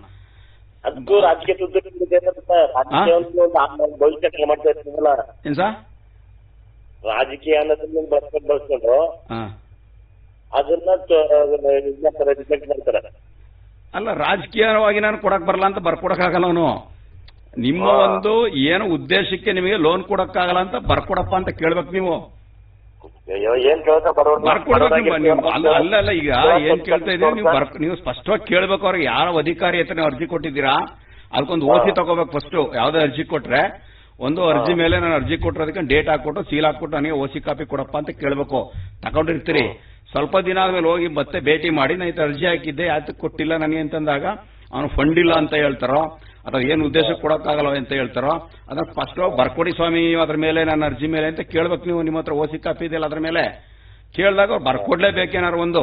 ಅದನ್ನ ತಂದ್ರೆ ನಿಮ್ ಶಾಸಕರ ಗಮನಕ್ಕೋ ನೀವು DC ಗಮನಕ್ಕೋ ತಂದ್ರೆ ನಿಮ್ ಕೆಲಸ ಹಾಗೆ ಆಗುತ್ತೆ. ನಾವೇನ್ ಮಾಡ್ತೀವಿ, ಅರ್ಧಂಬರ್ಧಲ್ಲಿ ಬಿಟ್ಬಿಡ್ತೀವಿ, ಅರ್ಜಿ ಹಾಕ್ಬಿಟ್ಟು ಸುಮ್ಮನೆ ಆಗ್ಬಿಡ್ತೀವಿ, ನಮಗೆ ಕೊಡ್ಲಿಲ್ಲ ಅಂತ ಹೇಳ್ತೀವಿ. ಅಲ್ಲಿ ಏನ್ ಉದ್ದೇಶಕ್ಕೆ ಕೊಡ್ಲಿಲ್ಲ ಅಂತ ಯಾರಿಗೂ ಸ್ಪಷ್ಟತೆ ಇರಲ್ಲ. ಅದು ಪ್ರಾಬ್ಲಮ್ ಅಷ್ಟೇ. ನೀವು ಅರ್ಜಿ ಕೊಟ್ಟಿರೋದಕ್ಕೆ ಅಕ್ಲಾನ್ಮೆಂಟ್ ಇಟ್ಕೊಂಡಿದ್ದೀರಾ? ಅಕ್ಲಾಯ್ಮೆಂಟ್ ಮೇಲೆ ನೀವು ಹೋಗಿ ನೆಕ್ಸ್ಟ್ ಒಂದಿನ ಇದ್ರ ಮೇಲೆ ಯಾಕೆ ಕೊಟ್ಟಿಲ್ಲ ಸ್ವಾಮಿ, ನಮಗೆ ಬರ್ಕೊಡಿ, ಏನು ಉದ್ದೇಶ ಕೊಟ್ಟಿಲ್ಲ, ಬರ್ಕೊಡಿ ಸ್ವಾಮಿ ಅಂತ ಬರ್ಸ್ಕೊಳ್ಳಿ. ಇದ್ರ ಮೇಲೆ ಬರ್ಸ್ಕೊಂಡು ನೇರವಾಗಿ ನಿಮ್ಮ ಶಾಸಕರ ಹತ್ರ ಬನ್ನಿ, ನೋಡಿ ಸ್ವಾಮಿ ಈ ತರ ನನಗೆ ಈ ತರ ಅರ್ಜಿ ಹಾಕಿದ್ದೆ, ಈ ತರ ನಾನು ನಿಮ್ಮ ಕಾನ್ಸ್ಟಿಟ್ಯೂನ್ಸಿಯವನು ಈ ತರ ಬರ್ಕೊಟ್ಟಿದ್ದಾರೆ, ಇದ್ರ ಬಗ್ಗೆ ತಾವು ಕ್ರಮ ವಹಿಸಿ ಸ್ವಾಮಿ, ಅವ್ರು ಮಾತಾಡಿ ಸ್ವಾಮಿ ಅಂತ ಹೇಳಿ ನಿಮ್ಮ ಕೆಲಸ 100% ಭಾಗ ಆಗುತ್ತೆ. ಓಕೆ, ಧನ್ಯವಾದಗಳು ಜಯರಾಮರ ಕರೆ ಮಾಡಿದ್ದಕ್ಕೆ. ಸರ್, ಈಗ ತಾವು ಮಾತನಾಡ್ತಾ ಇದ್ರಿ SSLC ನಂತರದ ಒಂದು ವೃತ್ತಿ ತರಬೇತಿಗಳ ಬಗ್ಗೆ ಮಾತನಾಡ್ತೀರಿ, ಹಾಗೆ ಮಾರ್ಗದರ್ಶನಗಳ ಬಗ್ಗೆ ತಾವು ಮಾತನಾಡ್ತೀರಿ. ಅದರಲ್ಲಿ ಈಗ ತಾವು ITIಗೆ ಸಂಬಂಧಪಟ್ಟಂತೆ ತಾವು ಮಾತನಾಡ್ತೀರಿ. ಸೊ ಅದಲ್ಲದೆ ಸರ್, ಮುಂದೆ ಯಾವ್ಯಾವ ರೀತಿಯ ಒಂದು ತರಬೇತಿಗಳು ಮತ್ತು ಮಾರ್ಗದರ್ಶನಗಳನ್ನ ತಾವು ನೀಡಕ್ಕೆ ಬಯಸ್ತೀರಿ ಸರ್? ತರಬೇತಿ ಬಗ್ಗೆ ಹೇಳಿದ್ರೆ ಫಸ್ಟ್ ITI ಬಗ್ಗೆ ಹೇಳಿದೆ. ಅವನು 2 ವರ್ಷ ITI ಮಾಡ್ತಾನೆ, ಆಮೇಲೆ 1 ವರ್ಷ ಅಪ್ರೆಂಟಿಸ್ಶಿಪ್ ಮಾಡ್ತಾನೆ. ಅಪ್ರೆಂಟಿಸ್ಶಿಪ್ ಆದ್ಮೇಲೆ ಜಾಬ್ ಬೇಕಂದ್ರೆ ಕಂಟಿನ್ಯೂ ಮಾಡ್ತಾನೆ, ಇಲ್ಲ ಅಂದ್ರೆ ಅವನು 2ನೇ ವರ್ಷದ ಡಿಪ್ಲೊಮಾಗೆ ಬಂದು ಸೇರ್ಕೋಬಹುದು. 2ನೇ ವರ್ಷ ಡಿಪ್ಲೊಮಾಗೆ ಸೇರ್ಕೊಂಡು 2 ವರ್ಷ ಡಿಪ್ಲೊಮಾ ಮಾಡ್ತಾನೆ. ಇನ್ನೂ ಓದಬೇಕು ಅಂತ ಆಸಕ್ತಿ ಇದೆ ಅಂತಂದ್ರೆ ಸೆಕೆಂಡ್ ಇಯರ್ ಹೋಗ್ತಾನೆ, 3 ವರ್ಷ BE ಮಾಡ್ತಾನೆ. ಇನ್ನೂ ಓದಬೇಕು ಅಂತ ಆಸಕ್ತಿ ಇದ್ರೆ MTech ಮಾಡ್ತಾನೆ. ಅದರ ಮೇಲೆ ಅವನು ಜೀವನವನ್ನು ಅವನು ಯಾವ ಲೆವೆಲ್ಗೆ ಸ್ಕೈಸ್ ದ ಲಿಮಿಟ್ ಅಂತ ಕರಿತೀವಿ, ಅವನು ಎಷ್ಟು ಆಸಕ್ತಿ ಇದೆ, ಎಷ್ಟು ಪ್ರತಿಭೆ ಇದೆ, ಅದರ ಮೇಲೆ ITI ಇಂದ ಅವನ ಕೆರಿಯರ್ ಸ್ಟಾರ್ಟ್ ಆಗಿ ಅವನು MTech ಮಾಡಬಹುದು, PhD ಮಾಡಬಹುದು, ಆ ಲೆವೆಲ್ಗೂ ಕೂಡ ಹೋಗ್ಬೋದು. ಯಾಕೆಂದ್ರೆ ಮನೆಯಿಂದ ಜಾಸ್ತಿ ಅವನು ಮನೆಯಿಂದ ಸವಲತ್ತುಗಳನ್ನು ಬಳಸ್ಕೊಳ್ದೆ ITIಗೆ ಸೇರ್ಕೊಂಡಾಗ 2 ವರ್ಷ ಮಾತ್ರ ಅವನು ಕಷ್ಟಪಟ್ರೆ, ಮುಂದಿನ ವರ್ಷದಿಂದ 3ನೇ ವರ್ಷದಿಂದ ನಿರಂತರವಾಗಿ ಅವನು MTech ಮಾಡೋವರೆಗೂ ಅವನದೇ ಒಂದು ಅರ್ನಿಂಗ್ಸ್ ಇಂದ ಮಾಡ್ತಕ್ಕಂಥ ಒಂದು ಅವಕಾಶಗಳು ಇದೆ ಇಲ್ಲಿ. ಹೇಗೆ ಸರ್, ಯಾವ ತರ? ಈಗ ಡಿಪ್ಲೊಮಾ ನೋಡಿ, ಎಕ್ಸ್ಟರ್ನಲ್ 2 ವರ್ಷ ITI ಮಾಡ್ದ, ITI ಮಾಡಿದ ತಕ್ಷಣ ಒಂದ್ ಕಡೆ ಎಲ್ಲೋ ಅಪ್ರೆಂಟಿಸ್ಶಿಪ್ ಜಾಬ್ ಕೊಡಿಸ್ತೀವಿ. 1 ವರ್ಷ ಮಾಡ್ತಾನೆ, ಅವಾಗ 12,000 ರಿಂದ 18,000 ರೂಪಾಯಿ ಸ್ಯಾಲರಿ ಬರುತ್ತೆ. ಅದು ಡಿಪ್ಲೊಮಾ ಅಪ್ರೆಂಟಿಸ್ಶಿಪ್ ಮುಗಿದ ತಕ್ಷಣ ಅವನು ಡಿಪ್ಲೊಮಾ ಮಾಡಬೇಕು ಅಂತ ಸೇರ್ಕೊಂಡ್ರೆ ಸೆಕೆಂಡ್ ಇಯರ್ ಡಿಪ್ಲೊಮಾ ಬರ್ತಾನೆ ಅನ್ಕೊಳ್ಳಿ. ಆವಾಗ ಎಕ್ಸ್ಟರ್ನಲ್ ಡಿಪ್ಲೊಮಾ ಅಂತ ಮಾಡಿದ್ದಾರೆ ಮೈಸೂರು CPC ಪಾಲಿಟೆಕ್ನಿಕಲ್ಲಿ. ಎಕ್ಸ್ಟರ್ನಲ್ ಡಿಪ್ಲೊಮಾಗೆ ಸೇರ್ಕೊಂಡ್ರೆ ಡೇ ಟೈಮಲ್ಲಿ ಕೆಲಸ ಮಾಡ್ಕೊಂಡು ಎಕ್ಸ್ಟರ್ನಲ್ ಡಿಪ್ಲೊಮಾ ಮಾಡಬಹುದು. ಸಂಡೇಸ್ ಆ ತರ ಕ್ಲಾಸ್ ಇರ್ತದೆ, ಅವಾಗ ಬಂದು ಅಟೆಂಡ್ ಮಾಡ್ಕೊಂಡು ಡಿಪ್ಲೊಮಾ ಮುಗಿಸಬಹುದು. ಅದಾದ್ಮೇಲೆ ಈವ್ನಿಂಗ್ ಕಾಲೇಜಲ್ಲಿ BE ಇದೆ, ಮೈಸೂರಲ್ಲಿ JC ನಲ್ಲಿದೆ, ಮತ್ತೆ ವಿದ್ಯಾವರ್ಧಕ ಕಾಲೇಜಲ್ಲಿ ಇದೆ. ಅಲ್ಲಿ ಹೋಗಿ ಈವ್ನಿಂಗ್ ಕಾಲೇಜಲ್ಲಿ BE ಸೇರ್ಕೊಂಡ್ರೆ ಡೇ ಟೈಮ್ ಅಲ್ಲಿ ವರ್ಕ್ ಮಾಡ್ಕೊಂಡು ಈವ್ನಿಂಗ್ ಕಾಲೇಜಲ್ಲಿ BE ಮಾಡಬಹುದು. ಈ ತರ ಎಲ್ಲ ಅವಕಾಶಗಳಿದಾವೆ ITI ಇಂದ ಬಂದ್ರೆ. ಇಲ್ಲ ಬೇಡ, ನಾನು ITI ಮಾಡಿದ ತಕ್ಷಣ ಅಪ್ರೆಂಟಿಸ್ಶಿಪ್ ಮಾಡಿದೆ, ಅಪ್ರೆಂಟಿಸ್ಶಿಪ್ ಮಾಡಿದ ತಕ್ಷಣ ನಾನು ಸ್ವಂತ ಉದ್ಯಮಿ ಆಗ್ಬೇಕು ಅಂತಂದ್ರೆ ನಿಮ್ಮಲ್ಲೇ Swami Vivekananda mobile repair training ಕೊಡ್ತಾರೆ, ಎಲೆಕ್ಟ್ರಿಕಲ್ ಅಪ್ಲೈನ್ಸಸ್ ರಿಪೇರ್ಸ್ ಟ್ರೈನಿಂಗ್ ಕೊಡ್ತಾರೆ. ಆ ತರ ಒಂದು ಟ್ರೈನಿಂಗ್ ಮಾಡ್ಕೊಂಡ್ರೆ ಸ್ವಂತ ಉದ್ಯಮನ ಇಟ್ಕೋಬಹುದು. ಈಗ ಆಲ್ರೆಡಿ ನಮ್ಮ HC ಕೋಟೆ ITI ಮಾಡಿರ್ತಕ್ಕಂಥವನು ಬಸವರಾಜ್ ಅಂತೇಳಿ ಸ್ವಂತ ಸ್ಯಾಮ್ಸಂಗ್ ಸರ್ವಿಸ್ ಸೆಂಟರ್ ನಡೆಸ್ತಾನೆ. ಮತ್ತೆ ದಿಲೀಪ್ ಅಂತೇಳಿ, ದರ್ಶನ್ ಅಂತೇಳಿ ಒಂದು ಸ್ವಂತ ಮೊಬೈಲ್ ಸರ್ವಿಸ್ ಸೆಂಟರ್ ನಡೆಸ್ತಾನೆ. ಇನ್ನೊಬ್ಬ ಸಚಿನ್ ಅಂತೇಳಿ, ಯೋಗೇಶ್ ಅಂತೇಳಿ ಎಲೆಕ್ಟ್ರಿಕ್ ಅಪ್ಲೈನ್ಸ್ ರಿಪೇರ್ಸ್ ಅಂಗಡಿ ಇಟ್ಕೊಂಡಿದ್ದಾನೆ, ಮೋಟರ್ ವೈಂಡಿಂಗ್ ಅಂಗಡಿ ಇಟ್ಕೊಂಡಿದ್ದಾನೆ. ಲಿಂಗರಾಜ್ ಅಂತೇಳಿ ಸ್ವಂತ ಉದ್ದಿಮೆನ ಇಟ್ಕೊಂಡಿದ್ದಾನೆ. ರಘು ಅಂತೇಳಿ UPS ಡೀಲರ್ಶಿಪ್ ನ ಇಟ್ಕೊಂಡಿದ್ದಾನೆ. ಆತರ ತುಂಬಾ ಜನ ಸ್ವಂತವಾಗಿ ನಾನು ಬೇರೆ ಹತ್ರ ಕೆಲಸ ಮಾಡೋದು ಬೇಡ, ನಾನೇ ಕೆಲಸ ಮಾಡ್ತೀನಿ, ಉದ್ಯಮಿ ಹಾಗೂ ಉದ್ಯೋಗ ನೀಡು ಅಂತೇಳಿ ನಾನೇ ಒಬ್ಬ ಉದ್ಯಮಿ ಆಗ್ತೀನಿ, ಬೇರೆಯವರಿಗೆ ಉದ್ಯೋಗ ನೀಡ್ತೀನಿ, ನಾನು ಇನ್ನೊಬ್ಬನ ಹತ್ರ ಕೆಲಸ ಮಾಡೋದಿಲ್ಲ ಅಂತದ್ದು ITI ಅನ್ನೋರಿಗೆ ತುಂಬಾ ಜಾಸ್ತಿ ಜನರಲ್ಲಿ ತೊಡಗಿಸ್ಕೊಂಡಿದ್ದಾರೆ. ಯಾಕಂದ್ರೆ ಇದು ಕೌಶಲ್ಯ ಆಧಾರಿತ ಕೋರ್ಸ್ ಆಗಿರೋದ್ರಿಂದ ಸ್ಕಿಲ್ ಅನ್ನೋದು ಅವನಿಗೆ ಕರಗತ ಆಗ್ಬಿಡ್ತದೆ. ಅವನು 2 ವರ್ಷ ಕರೆಕ್ಟ್ ಆಗಿ ಓದಿದ್ರೆ, ಒಂದು ಟೈಮ್ ಟೇಬಲ್ ಹಾಕೊಂಡು ಕರೆಕ್ಟ್ ಆಗಿ ಓದಿದ್ರೆ 2 ವರ್ಷದಲ್ಲಿ ಅವನ ಜೀವನವನ್ನ ಹೆಂಗ್ ಬೇಕೋ ಆ ರೀತಿ ರೂಪಿಸ್ಕೋಬಹುದು. ಖಂಡಿತ ಖಂಡಿತ. ಓಕೆ ಸರ್, ಈಗ ITI ಬಗ್ಗೆ ಹೇಳ್ತೀವಿ. ಈಗ ITI ಮಾಡಿದ್ರೆ ಏನೇನು ಅವಕಾಶಗಳಿದೆ ಅನ್ನೋದ್ರ ಬಗ್ಗೆ ಹೇಳಿದ್ವಿ. ಸೊ ಅದೇ ರೀತಿ ಈಗ ಬೇರೆ ಯಾವ ತರ ಒಂದು ತರಬೇತಿಗಳು ಅಥವಾ ಒಂದು ವೃತ್ತಿಗೆ ಸಂಬಂಧಪಟ್ಟಂತೆ SSLC ಮುಗಿದ ನಂತರ ಮಾಡೋದ್ರಿಂದ ಹೆಚ್ಚು ಅನುಕೂಲ ಆಗುತ್ತೆ ಸರ್? ಒಂದು SSLC ಮುಗಿದಾಗ ಅವನಿಗೆ ಒಳ್ಳೆ ಸ್ಕೋರಿಂಗ್ ಇದೆ, SSLC ನಲ್ಲಿ ಅವನಿಗೆ ತುಂಬಾ ಟ್ಯಾಲೆಂಟ್ ಇದೆ ಅಂತಂದಾಗ ಅವನು ಡೈರೆಕ್ಟ್ ಡಿಪ್ಲೊಮಾಗೆ ಹೋಗ್ಬೋದು. ಅವನ ಮನೆ ಕಡೆ ತುಂಬಾ ಓದಿಸಲಿಕ್ಕೆ ಒಂದು 3 ವರ್ಷ ಓದಿಸ್ತೀನಿ ನಾನು ಅನ್ನೋ ತರ ಇದ್ದಾಗ ಡಿಪ್ಲೊಮಾಗೆ ಹೋಗ್ಬೋದು. ಡಿಪ್ಲೊಮಾದಲ್ಲಿ ಸುಮಾರು ಕೋರ್ಸ್ಗಳಿದಾವೆ. ಎಲೆಕ್ಟ್ರಿಕಲ್ ಅಂಡ್ ಎಲೆಕ್ಟ್ರಾನಿಕ್ಸ್ ಇದೆ, ಎಲೆಕ್ಟ್ರಾನಿಕ್ಸ್ ಅಂಡ್ ಕಮ್ಯುನಿಕೇಶನ್ ಇದೆ, ಸಿವಿಲ್ ಇದೆ, ಮೆಕ್ಯಾನಿಕಲ್ ಇದೆ, ಮೆಷಿನ್ ಟೂಲ್ ಟೆಕ್ನಾಲಜಿ ಇದೆ, ಆಟೋಮೊಬೈಲ್ ಇದೆ, ಇಂಥ ತುಂಬಾ ಕೋರ್ಸ್ಗಳಿದಾವೆ. ಆ ಕೋರ್ಸ್ಗಳಲ್ಲಿ ಮೈಸೂರು CPC ಪಾಲಿಟೆಕ್ ಇದೆ ಅಂತ ಸುಮಾರು, ಚಾಮರಾಜನಗರ ಇದೆ. ಈಗ ಆಲ್ಮೋಸ್ಟ್ ಒಂದು ಡಿಸ್ಟ್ರಿಕ್ಟ್ ಅಲ್ಲಿ 4-5 ಕಾಲೇಜುಗಳಿದಾವೆ. ಅಂತ ಕಡೆ ನೇರವಾಗಿ ಡಿಪ್ಲೊಮಾನ ಮಾಡಬಹುದು. ಡಿಪ್ಲೊಮಾ ಮಾಡ್ಕೊಂಡ ತಕ್ಷಣ ಇಮಿಡಿಯೇಟ್ ಆಗಿ ಜಾಬ್ ಹೋಗ್ತೀನಿ ಅಂದ್ರೆ ಕಂಪನಿಗಳಲ್ಲಿ ಅವ್ರನ್ನ ಸೂಪರ್ವೈಸರ್ ಅಂತ ತಗೋತಾರೆ, ಟೆಕ್ನಿಷಿಯನ್ ಅಂತ ತಗೋತಾರೆ. ITI ಅವರಿಗೆ 15,000 ಸಂಬಳ ಇದ್ರೆ ಡಿಪ್ಲೊಮಾದವ್ರಿಗೆ 20,000 ಸಂಬಳ ಇರ್ತದೆ. 3,000-4,000 ಅವ್ರಿಗೂ ಇವ್ರಿಗೂ ಡಿಫರೆನ್ಸ್ ಇರುತ್ತೆ ಸ್ಟಾರ್ಟಿಂಗ್ ಸ್ಕೇಲ್ ಅಲ್ಲಿ. ಅದನ್ನ ಮಾಡಬಹುದು. ಇಲ್ಲ ಡಿಪ್ಲೊಮಾ ತಕ್ಷಣ ಕೆಲಸಕ್ಕೆ ಬೇಕಾದ್ರೆ ಹೋಗೋದು. ಇಲ್ಲ BE ನೇರವಾಗಿ ಹೋಗ್ತೀನಿ ಅಂದ್ರೆ ಎಂಟ್ರೆನ್ಸ್ ಎಕ್ಸಾಮ್ ಬರೆದ್ಬಿಟ್ಟು ಸೆಕೆಂಡ್ ಇಯರ್ BE ಹೋಗ್ಬೋದು ರೆಗ್ಯುಲರ್ ಕಾಲೇಜ್ಗೆ. PUC ನಲ್ಲಿ 2 ವರ್ಷ ಓದಿ ಪುನಃ ಆಮೇಲೆ BE ಮಾಡಕ್ಕೆ 4 ವರ್ಷ ಹೋಗಬೇಕಾಗುತ್ತೆ. ಡಿಪ್ಲೊಮಾದಿಂದ ಹೋದ್ರೆ ಡೈರೆಕ್ಟ್ ಸೆಕೆಂಡ್ ಇಯರ್ಗೆ ಹೋಗ್ಬೋದು. ಮತ್ತೆ ಸಬ್ಜೆಕ್ಟ್ಗಳು ಟೆಕ್ನಿಕಲ್ ಸಬ್ಜೆಕ್ಟ್ ಅನ್ನು ಡಿಪ್ಲೊಮಾದಲ್ಲೇ ಓದಿರೋದ್ರಿಂದ BE ಅವನಿಗೆ ಈಸಿ ಆಗುತ್ತೆ.